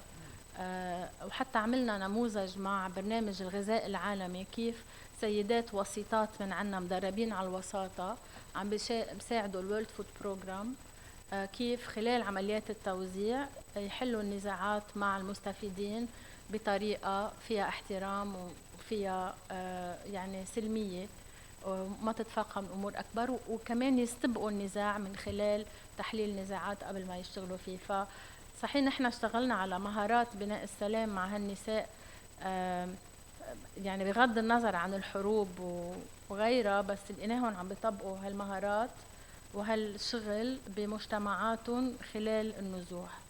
كمان بدي أعطي مثل تاني إنه اكتشفنا مثلا إنه واحدة من سيداتنا هي مأمورة نفوس بمنطقة البقاع. مأمورة النفوس يعني بتجي لعندها أكتر شيء بتشتغل بفترة الانتخابات على صناديق الاقتراع وكل المشاكل اللي بتصير. فاكتشفنا انه خلقت وحدة وساطة وفض نزاعات خلال الانتخابات، عملية الانتخابات، تما تتفاقم الامور تصير طائفية فجأة وتكبر الامور. ففي عنا كتير امثلة مثل ما قلت نوعية، عنا الكمية وعنا كمان نوعية كيف هذه النساء عم تشتغل على المستوى المحلي لفض النزاعات. بس كمان الشغل اللي عم نعمله معهم هلا انه كيف يربطوا اكثر بمساحات صنع القرار على المستوى المحلي. يعني هل فيكم في كثير منهم عم يجربوا يخلقوا يعني وحدات وساطة بالبلدية. في عنا بعكار شغل عم بيصير مع المخفر على موضوع حماية النساء. عناصر المخفر عم يشتغلوا مع النساء صانعات السلام على فض النزاعات بين النازحين والمجتمع المضيف. عم نجرب نمأسس هالشغل بأنه يوصل ما يضل مبادرة فردية نسائية، وإنما يربط أولا بمؤسسات الدولة على الأرض، وثانيا كيف نتوجه للشباب. يعني مثلا عنا حاليا عم نشتغل على موضوع الرصاص الطايش وسلاح المتفلت، لأنه مثلا وقريبا رح يصير عنا شغل مثلا مع النساء اللي عندهم إعاقة، يحكوا كيف مثلا في كثير منهم صار عندهم إعاقة بسبب الرصاص الطايش، وكيف إنه فينا نحتفل ونعبر عن مشاعرنا إن كان بالزعل أو بالفرح أو بشهادة بروفي أو بقراءة قصيدة أو بعرس أو من دون استعمال السلاح. وكيف كمان دور البلدية تعمل توعية وتحط معايير. فعم نشتغل يعني على الأمور اللي بتربط كمان الذكورية بموضوع العنف من خلال هذا المدخل. طبعا مش بكل المناطق في تحسس، ما فينا نشتغل عن السلاح المتفلت مثلا منطقة الجنوب حاليا لأنه موضوع دقيق وما بدنا نعرض نسائنا للخطر. نساء الجنوب عم يشتغلوا على قضايا إعادة الأعمار والتوترات اللي طالعة منها، بس في مناطق كتير مثلا طرابلس، عكار، النبعة، منطقة النبعة شايفين موضوع الرصاص الطايش والابتهاج واستعمال السلاح الصغير والمتوسط قصة كبيرة لأمن النساء وعم نجرب نشتغل عليها. فنقطة أخيرة بحب أقولها إنه كتير من بيقولوا لنا إنه أجندة المرأة والسلام والأمن أجندة أجنبية ومستوردين أفكار، ونحن السنة 25 سنة على قرار مجلس الأمن 1325، بس الحرب الأهلية بس الحرب الأهلية 50 سنة ذكرى. يعني نحن عندنا 25 سنة كنساء على قضايا الأمن والسلام قبل ما يطلع قرار مجلس الأمن. ففي كتير خبرات على الأرض ممكن تنسقل. أهم شيء حماية النساء لأنه بيصير في ردود فعل عليهم كل ما جربوا يتحدوا الأطر التقليدية، فبيصير في عنف أكتر، تهديد أكتر، بجربوا إنه يسكتوا النساء. فهذا باختصار. لا بدي ارجع اسالك عن ال 25 سنه ويلي قلتي التحديات على النساء ذكرته وداد، وهيك بدي لك اياها من بعد اول جواب كان عندك انه اجولكم انه بنحميكم انتم ستات مرتبين، عيب توقفوا بالطرقات. شو حلو الحنان الذكوري. يعني لا اعترفوا فينا ضحايا ولا اعترفوا فينا قيادات. بدي اسالك تقريبا نفس السؤال يلي سالته لجمانة، يلي هي انت حكيتي، بدي ارجع لورا قبل ما يوصل القانون لمجلس النواب. تجربتكم انت ذكرتيها، بس بدي اسالك وداد نفوت فيها شوي اكثر.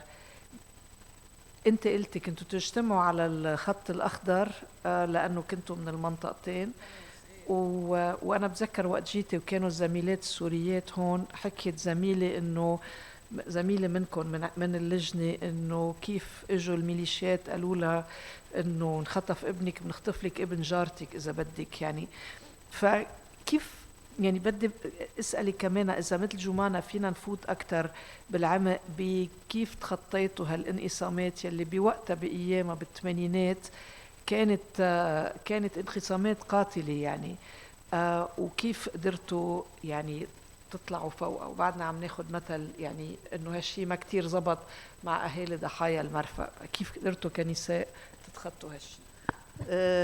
جد انا مش شهادتي يمكن تلاقوها مجروحه، بس انا بعمل قدامكم بعمل شابو با لكل سيده من السيدات يلي فاتت بهيدا النضال، اضطرت تفوت بهيدا النضال، حتى يعني هي التحيه حتى لارواح اللي غادرونا، لانه 50 سنه يعني حرب عمرها 50 سنه، نحن رح يصير عمرنا هلا مثل ما قلنا جمعه الجاي 43، ففي ستات كانوا كبار يعني نحن عم يسقط منا سنويا على الطريق.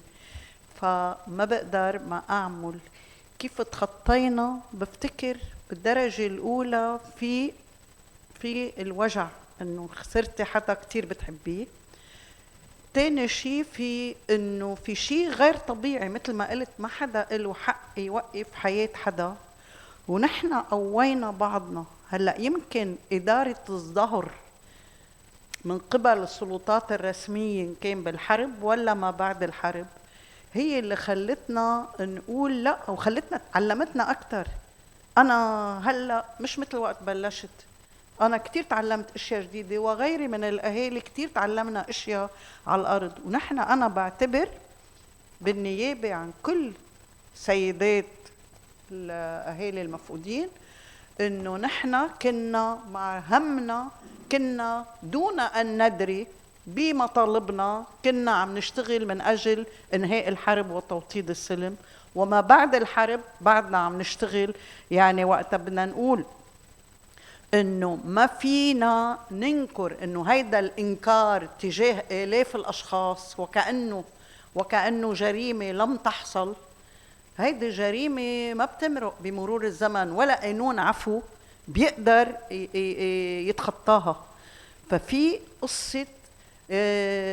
قصة أخلاقية بالدرجة الأولى يلي إنه ممنوع تنكروا هودا الناس.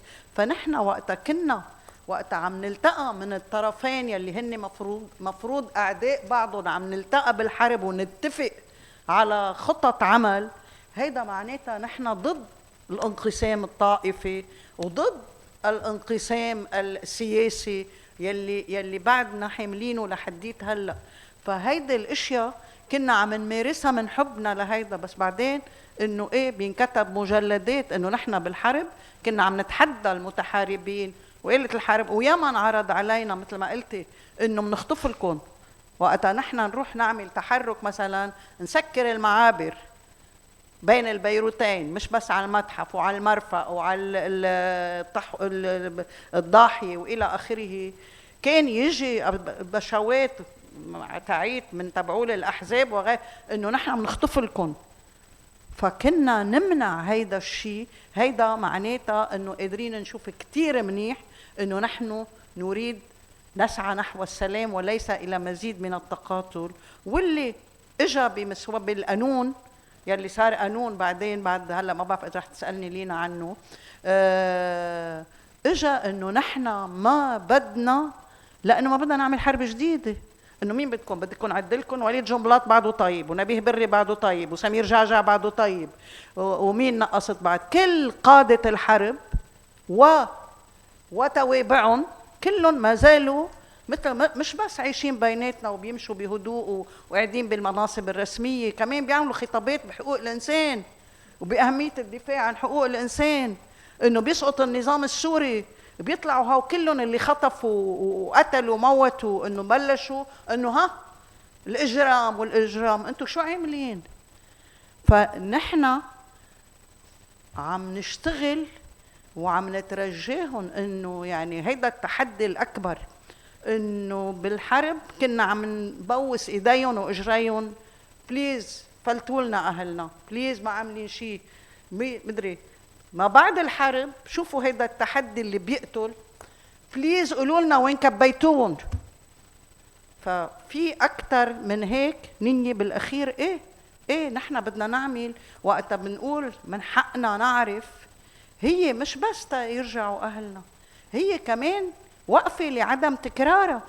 يحيي صارت بال 2020 صار مش انفجار المرفأ، تفجير المرفأ، لأنه جريمة هيدي. بال 2020 صار تفجير المرفأ، إنه وقتها قلتوا لنا كل الناس وقتها قالوا لنا في مقابر هون وهون إنه كلهم قاتلوا، كلهم عملوا جزروا، كلهم عملوا مقابر. أوكي، ما من وين بدكم يعني إنه هيك فوتونا ببعضنا، ما فتنا. بس إنه بال 2020 كان صار لها 32 سنة خالصة الحرب، شو الحجة إنه ما يصير فيه، ما تنكشف الحقيقة؟ وللأسف أنا كتير بنقهر لأنه قدروا السياسيين يلعبوا لعبتهم بقلب جسم أهالي الضحايا يلي هن ضحايا بحد ذاتهم، إنه يفرقون. فما بعرف إذا قلت لك الشيء اللي بدك إياه. بدي ارجع لل 25 سنه هلا، 25 ضرب 2 معك حق.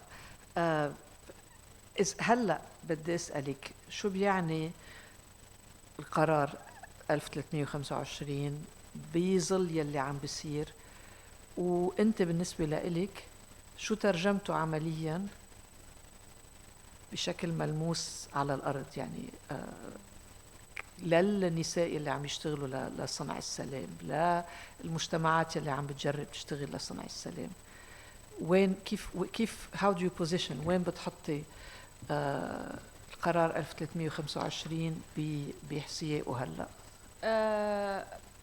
أول شيء هو هذا قرار مجلس أمن طلع من 25 سنة نتيجة لنضال سنين وسنين وسنين نسوي لوصلنا انه نعترف نقول 4 اشياء. اولا النساء بيدفعوا ثمن الحرب اكثر من الرجال وبطريقه كثير مختلفه عن الرجال وبحاجه لحمايه. ثانيا بيلعبوا ادوار كثير مهمه بس تجي مساحات المفاوضات وبناء السلام منهم موجودين، مغيبات نهائيا هن واحتياجاتهم وكلهم. ثالثا بخطط التعافي وإعادة الأعمار منهم موجودين كمان وما بيتاخد رأيهم بعين الاعتبار. ورابعا بيقدروا هن يشتغلوا على الوقاية من النزاعات وعندهم دور أساسي بس مش معترف فيه. هدول هن محاور قرار 1325. صار في يعني إنجازات من وقتها لهلأ، وإنما عنا تحديين، خلينا نقول 3 2.5 كتير كبار. واحد انه الحروب على زود والنزاعات، ما بقى في نزاع محلي بين شارع وشارع الا ما مربوط بقوى اقليميه عالميه بتوصل يعني ما بقى في نزاعات محليه هيك منعزله عن باقي النزاعات الوطنيه او الاقليميه او العالميه. النزاعات على زود، الاستثمار بالأسلحة كمان على زود بشكل مرعب. والنقطة الثالثة الهجمة على النساء والنسويات والخطاب النسوي والحقوق النساء والعدالة الجندرية، الهجمة كمان على زود. فطبيعي إنه أنا بعتبر حالي كسيدة مسلحة بقرار مجلس أمن، إنه بوقت عم بسبح عكس التيار. يعني بيجي بنزل أنا على منطقة تنقول بدي أشتغل على بناء السلام بمنطقة الجنوب، برجع بلاقي في حرب إبادة عم بتصير، إبادة مش كلمة تانية يعني. فشو بدك تعملي لتعملي بوجه هالمارد يلي اسمه التسلح العالمي والاستثمار؟ وبتلاقي كمان إنه كل الحكومات بتلاقي حتى الحكومات اللي داعمة لقضايا النساء كانت بتقلك إنه حاليا عنا تحدي الأمن عنا داخليا وبدنا نحمي حالنا، وبالتالي بدنا نخفف الدعم للبرامج التنمية والإغاثة وبناء السلام وبرامج خاصة بتمكين النساء، لأنه بدنا نصرف على الأمن عنا ببلادنا. فكله ضدنا، فضروري هلأ نحن نتسلح ونقول إنه بدنا نواجه هذا الوضع على ضوء إنه كمان الجرائم ضد النساء اللي عم بتصير حاليا. ما نبعد كتير إنه بسوريا شو عم بيصير، بالسودان هلأ شو عم بيصير، بس صار في اعتراف أكبر إنه أجساد النساء هي أداة حرب كمان. اعتراف أكبر خصوا بكل التوثيق اللي صار بقرار 1325. فصار كمان بسبب السوشيال ميديا صعب نخبي انتهاكات عم بتصير مثل أيام زمان ننطر تتوصل الخبرية بتقارير مدري مين. هلأ كل مواطن مراسل، فصار صعب نطمس فكرة إنه ما عم بيصير شيء، لا نحن مجتمع محافظ ومتدين ما بنعمل شيء ضد النساء. لا، عم نشوف إنه مش مزبوط، إنه بكل الحروب على مدى الأزمان وبعدها مكفية أجساد النساء هي أداة للحرب وبعدها بتستعمل. ثانك يو. شكرا كثير للربط اللي عملتيه ولأهمية 1325. هلا وداد، آخر سؤال. نرجع على القانون بالبرلمان، وهلا في حكومة جديدة وفي مرحلة مفروض تكون عم تبني لمرحلة لاحقة. انت شو اللي بتتوقعي وشو اللي بدك اياه وشو المسار يلي بدك تشوفيه؟ أول شيء بقول القانون هيدا انتزعناه انتزاع بعد 36 سنة من النضال بالحرب وما بعد الحرب. فانتزعناه لأنه انتزعناه من مجلس نواب، عارفين من قاعد مجلس النواب، من شوي حكينا يعني هن أو الورثة تبعولن أو أزلامن. فالقانون أهميته إنه كرس حق كل عائلة إنها تعرف مصير مفقودة. هيدي شغلة كتير مهمة، هيدا إنجاز. النضال مستمر والمعركة مستمرة من أجل فرض تطبيق هيدا القانون. طبعا باستمرار النضال تم تشكيل هيئة وطنية مستقلة للكشف عن مصير المفقودين. خلصت ولاية أولى 5 سنين حسب القانون، هلأ صار في أعضاء جدد للولاية الثانية، ولكن أعترف وأقر إنه صحيح تشكلت الهيئة بموجب هذا القانون، صار في مثل ولاية جديدة، ولكن هذه الهيئة لم تعطى المقومات التي ينص عليها قانون تشكيلها. يعني اشتغلت أول ولاية اشتغلوا باللحم الحي. عم بحكي باللحم الحي لأنه أنا كنت بقلب هيدا الهيئة مثل أهالي المفقودين. فلا مقر، موازنة صفر مشي يعني أنجأ، وبالتالي يعني يكفي إنه ما في موازنة، ما في مقر. هيدي لحالها تعني، وخاصة وقت بيكون في هيئة من هذا النوع، شايفين بدول العالم اللي صار فيها حروب بماذا انه بده يكون عندها موقع، عندها مقر ملائم لطبيعة شغلها، كيف بدها تستقبل يعني من حيث المساحة ومن حيث التقسيم ومن حيث الموقع بمنطقة آمنة. لأنه غير انه بدها تستقبل اهالي المفقودين، بدها تستقبل شهود، بدها تستقبل رؤساء احزاب، بدها تستقبل.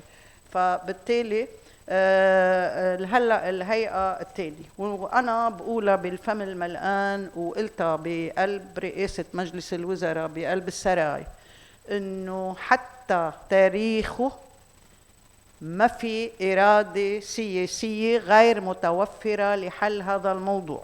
ولو كنا بهيدا العهد يعني تفاءلنا خيرا، خطاب القسم تبع الرئيس،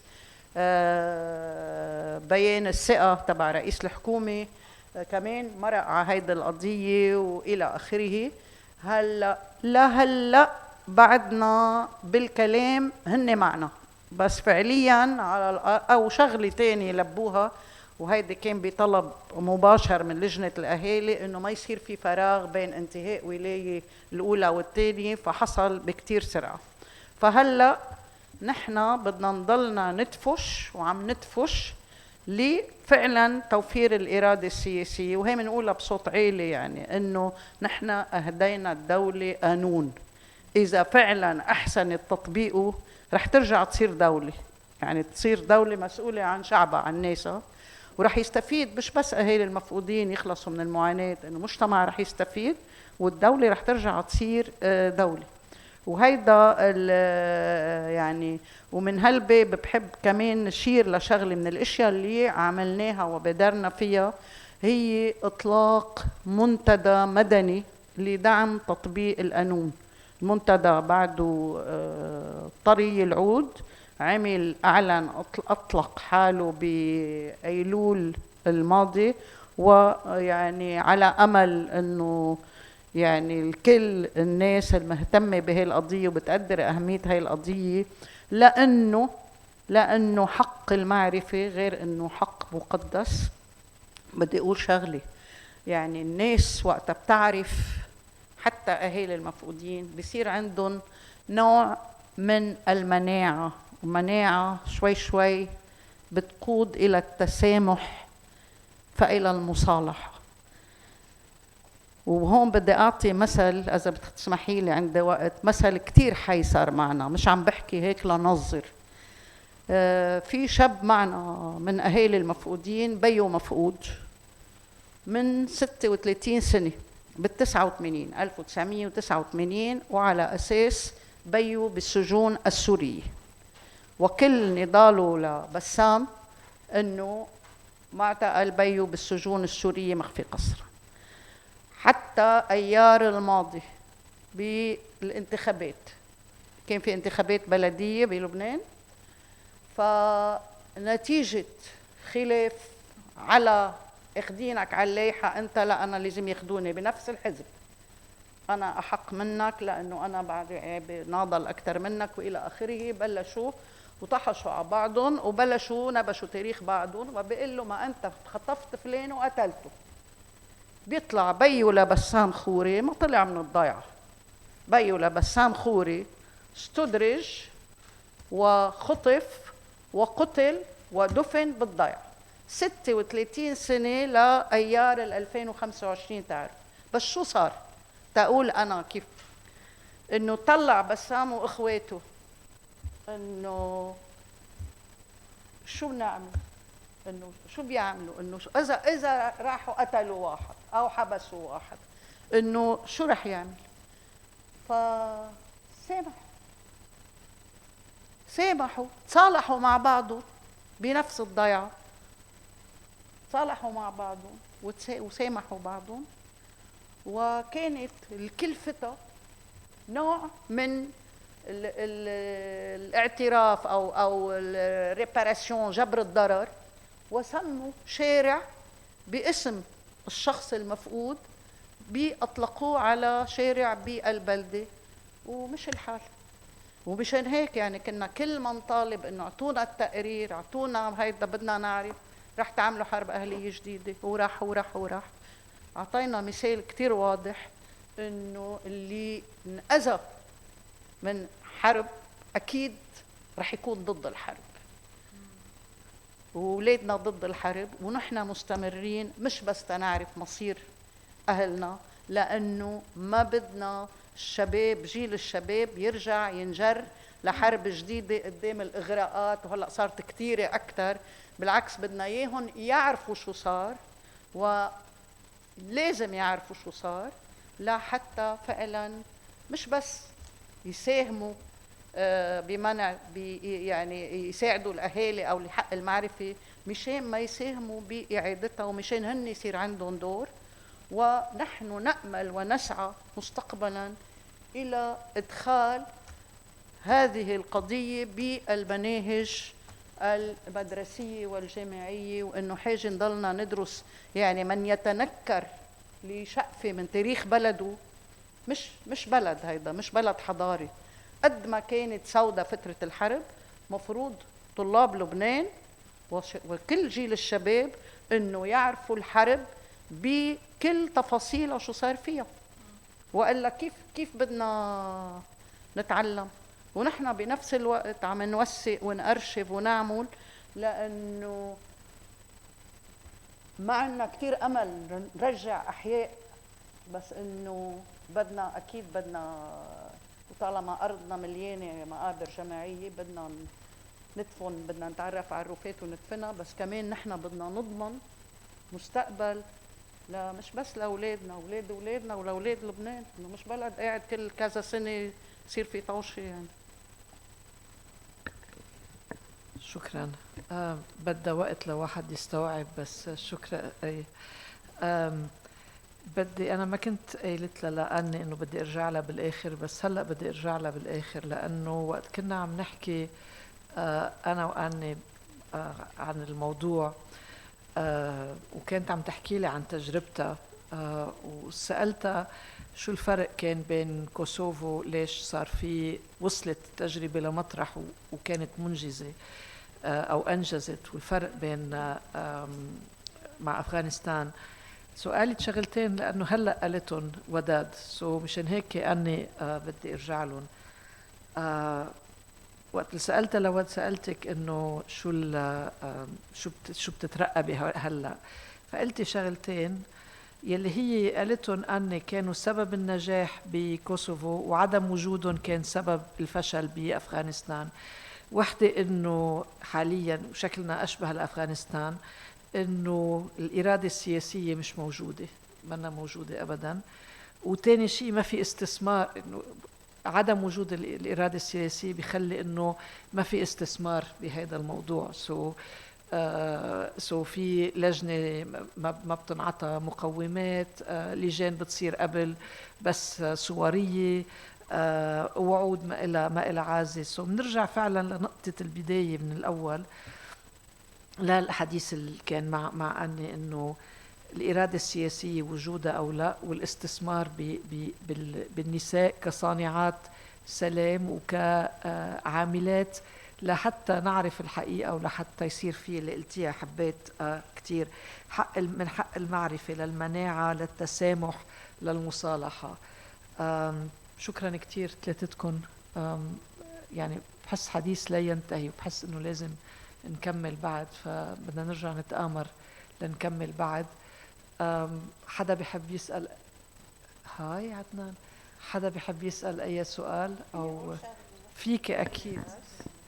أنا بدي أقول هلأ طالما عم نحكي عن النضال النسوي، بدي أقول كلمة قيلتها وداد شخطورة يلي هي مؤسسة ورئيسة تجمع النساء الديمقراطي بذكرى وفاتها. قالت شغلة كتير بحبها: إن للنساء حقا في رسم الوطن لا في تزيينه فقط. شكرا. أنا بدي أقول من إنجازات أجندة المرأة والسلام والأمن خاصة بلبنان، أوكي، زيادة عدد النساء اللي عم يشتغلوا على بناء السلام، الخطة الوطنية اللي بديرها الهيئة الوطنية لشؤون المرأة، بس بعتقد أهم شيء هو قد صار في توثيق لأدوار النساء بالحرب الأهلية حتى بتاريخ لبنان. نحن كيو وومن عم نرجع نساعد وزارة التربية تراجع كتب التاريخ نضوي على مساهمات النساء بتاريخ لبنان، دولة لبنان، بالإضافة لشو كان دور النساء بموضوع المفقودين والمخفيين قسرا، التاريخ الشفهي للنساء من الحرب الأهلية، توثيق جرائم الحرب اللي صارت ضد النساء بالحرب الأهلية، النساء بالثورة، النساء بالحرب بالجنوب. فأهمية التوثيق، لأنه بس يصير في مورد ومعلومة ما بنعرف وين بتوصل. يعني أنا استغربت مثلا من فترة دقت لي باحثة من أمريكا PhD أو بوست دوك أو شيء كتير كبير بأمريكا، قالت لي إنه استعملت دراستنا عن جرائم الحرب ضد النساء اللي صارت بالحرب الأهلية لتعمل دراسة عن اقتصاد الجنس بالحرب الأهلية. كيف كانوا الميليشيات خالقين اقتصاد من خلال إنشاء مراكز فينا نقول دعارة، أو كيف كان موضوع الاغتصاب بارت من ينعطى مثل شو بيقولوا ريورد للمقاتل. ايه فقالت لي انا ارتكزت على دراستكم وطورتها وكبرتها وعملت هيدا الببليكيشن بالجورنال. فانتاج المعرفه كتير مهم، كتير مهم للفئه الشبابيه ما ترجع تستورد افكار اهلها عن شو صار، يصير عندها وصول لكذا سرديه تيطوروا الفكر النقدي عن شو صار وليش حرب جديده منا حل ولا مره هي الحل. شكرا. قبل ما أعطي لأني ذكرتيني إنه بصف كان عنا إياه هون مع المبي، سألت التلاميذ إذا بيعرفوا كيف خلصت الحرب بلبنان وشو هو اتفاق الطائف. كان الصف فيه شي 30 حدا، ما كان ولا حدا من التلاميذ بيعرف شو اتفاق الطائف ولا سامعين شو اتفاق الطائف. وإجت جمانة وحكيت لهم عن الشغل. Last words of wisdom أني. سوري بدي أقول شيء عن هيدي. I'm sorry. نحن بنضلنا نقول إنه ما كان في نساء باتفاق الطائف، مزبوط. بعدين رحت التقيت بالأستاذ طلال الحسيني اللي هو مهندس الطائف، وقال لي إنه مزبوط ما كان في نساء، لأنه وقتها اللي اندعوا كانوا أعضاء بالبرلمان أو رؤساء ميليشيات. بالحديث مع وقتها ما كان في نساء لا بالميليشيات والأحزاب ولا بالبرلمان، فما كان في نساء بالقيادة، مش بالقيادة. بعدين بالحديث معه قال لي نحن تحضرنا للطائف، كان في نساء عم تعمل استشارات على مدى الوطن، على مدى سنين. كان في نساء عم بتروح تلتقي وتوثق شو بدها الناس من اتفاق السلام. مثلا وحده من النساء اللي قال لي عنها واللي ناوي اعمل معها لقاء ونوثق لها تجربتها، ندى السحناوي، كانت وحده من الميسرات اللي تجمع الناس وتجمع شو بتكون من اتفاق السلام. فكانوا بالكواليس ولا حدا وثق دورهم. بنقول نحن اتفاق الطائف ما في نساء، بس عطول في دور للنساء وانما مغيب ومنه موثق فمش معترف فيه. من هيك اهميه التوثيق. سوري. No. It's okay. I would like to say a couple of things. And first of all, Lina, to this original question, I mean, definitely what is needed to kind of success with this famous 1325 agenda is you need political will and you need resources. And then, of course, the third thing is that everybody should be involved. So as I mentioned, I mean, it is peace and security. It is not something that only belongs to elite. It belongs to all. And also I think that here in Lebanon, ladies all kind of ladies should be heavily involved when it comes to this famous agenda. Couple of things when related to Lebanon. I mean, first of all, 2019 Thawra was not a real revolution, but I just have to say that I was very surprised when I hear the comments, I think it was coming from you, Wadad, that ladies and that women are still seen as passive wives and girls who, when they are not addressed, they can be the ones to prevent the civil war or any kind of conflict. We have also to bear in mind that there are plenty of ladies who were fighting and who are still fighting when it comes to different conflicts. Now we are facing a setback when it comes to gender justice, gender agenda. I quote, Kamila, you laugh, please. One step forward, two steps back. And this is a quote from Vladimir Ilyich Lenin. the famous Bolshevik leader who said this in 1905. But when it comes to gender justice, it is like he said, one step forward, two steps back. And then when we think also, when we add the fact that multilateralism is collapsing, unfortunately, and we are facing double standards, that of course are also very bad additions why we are in this situation. When it comes again to Lebanon, I kind of pretend that I'm well read when it comes to your great country. Still, I don't know why there was such a kind of horrible hurry to have this amnesty law in '92. Definitely, Jumanah, as we have discussed many times, and also what you, Wadad and Lina, said, dealing with the past. I mean, you should deal with the past. And I kind of really think that why we are in this situation where we are right now, one reason is that there has been no proper dealing with the past. I have understood that in the early 2000s there was serious work going on, especially in the mountains, for reconciliation. But did it lead to something? Not really. And then, unfortunately, maybe the mountain is a best example of the fact that you can forgive, but you can forgive, but you cannot forget.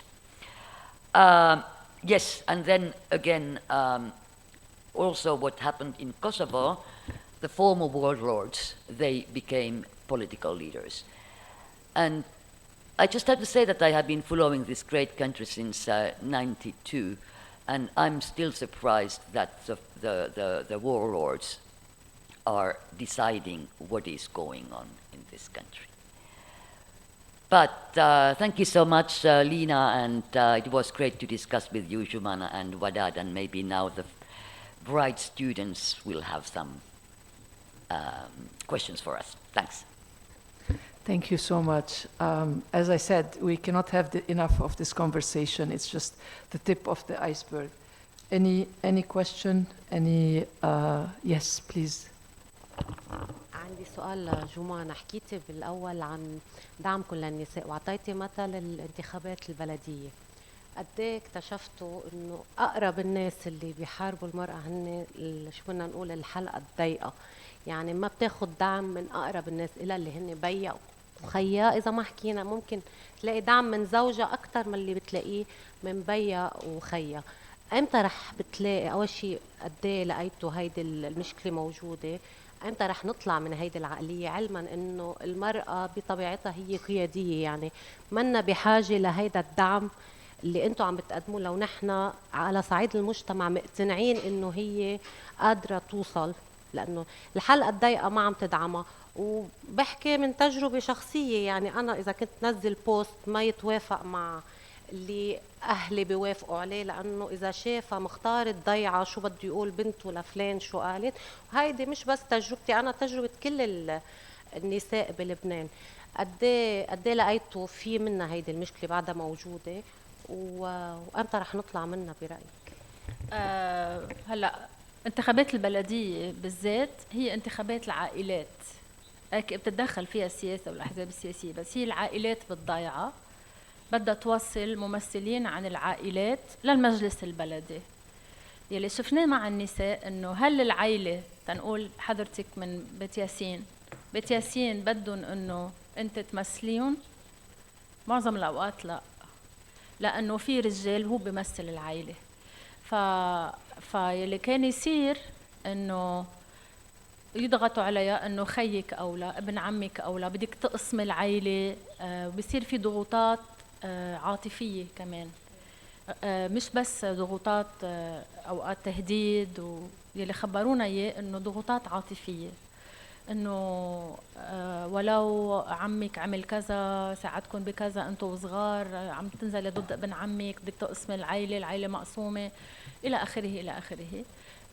بتوصل كمان لضغوطات من الاحزاب السياسية نفسها. يعني في عنا سيدة نزلت بحصبية وقتها رفضت وضلت مصرة تنزل، بعثوا لها مسؤول الحزب بمنطقتها يعمل لها زيارة بالبيت ويمون عليها ويقول لها انسحبي، هذا أفضل لنا للطائفة لكذا. فإيه بصير في كتير ضغوطات، بكتير من الأوقات النساء بتنسحب، كتير من الأوقات بتوصل. يعني وفي منهم وصلوا وانسحبوا، رجعوا وصلوا ورجعت استقالت بسبب العائلة ما تقبلت نتيجة الانتخابات. في عنا شو بنقول له نحن جلاس سيلينج، سقف ازاز. لو عندك طموحات بيوصل محل في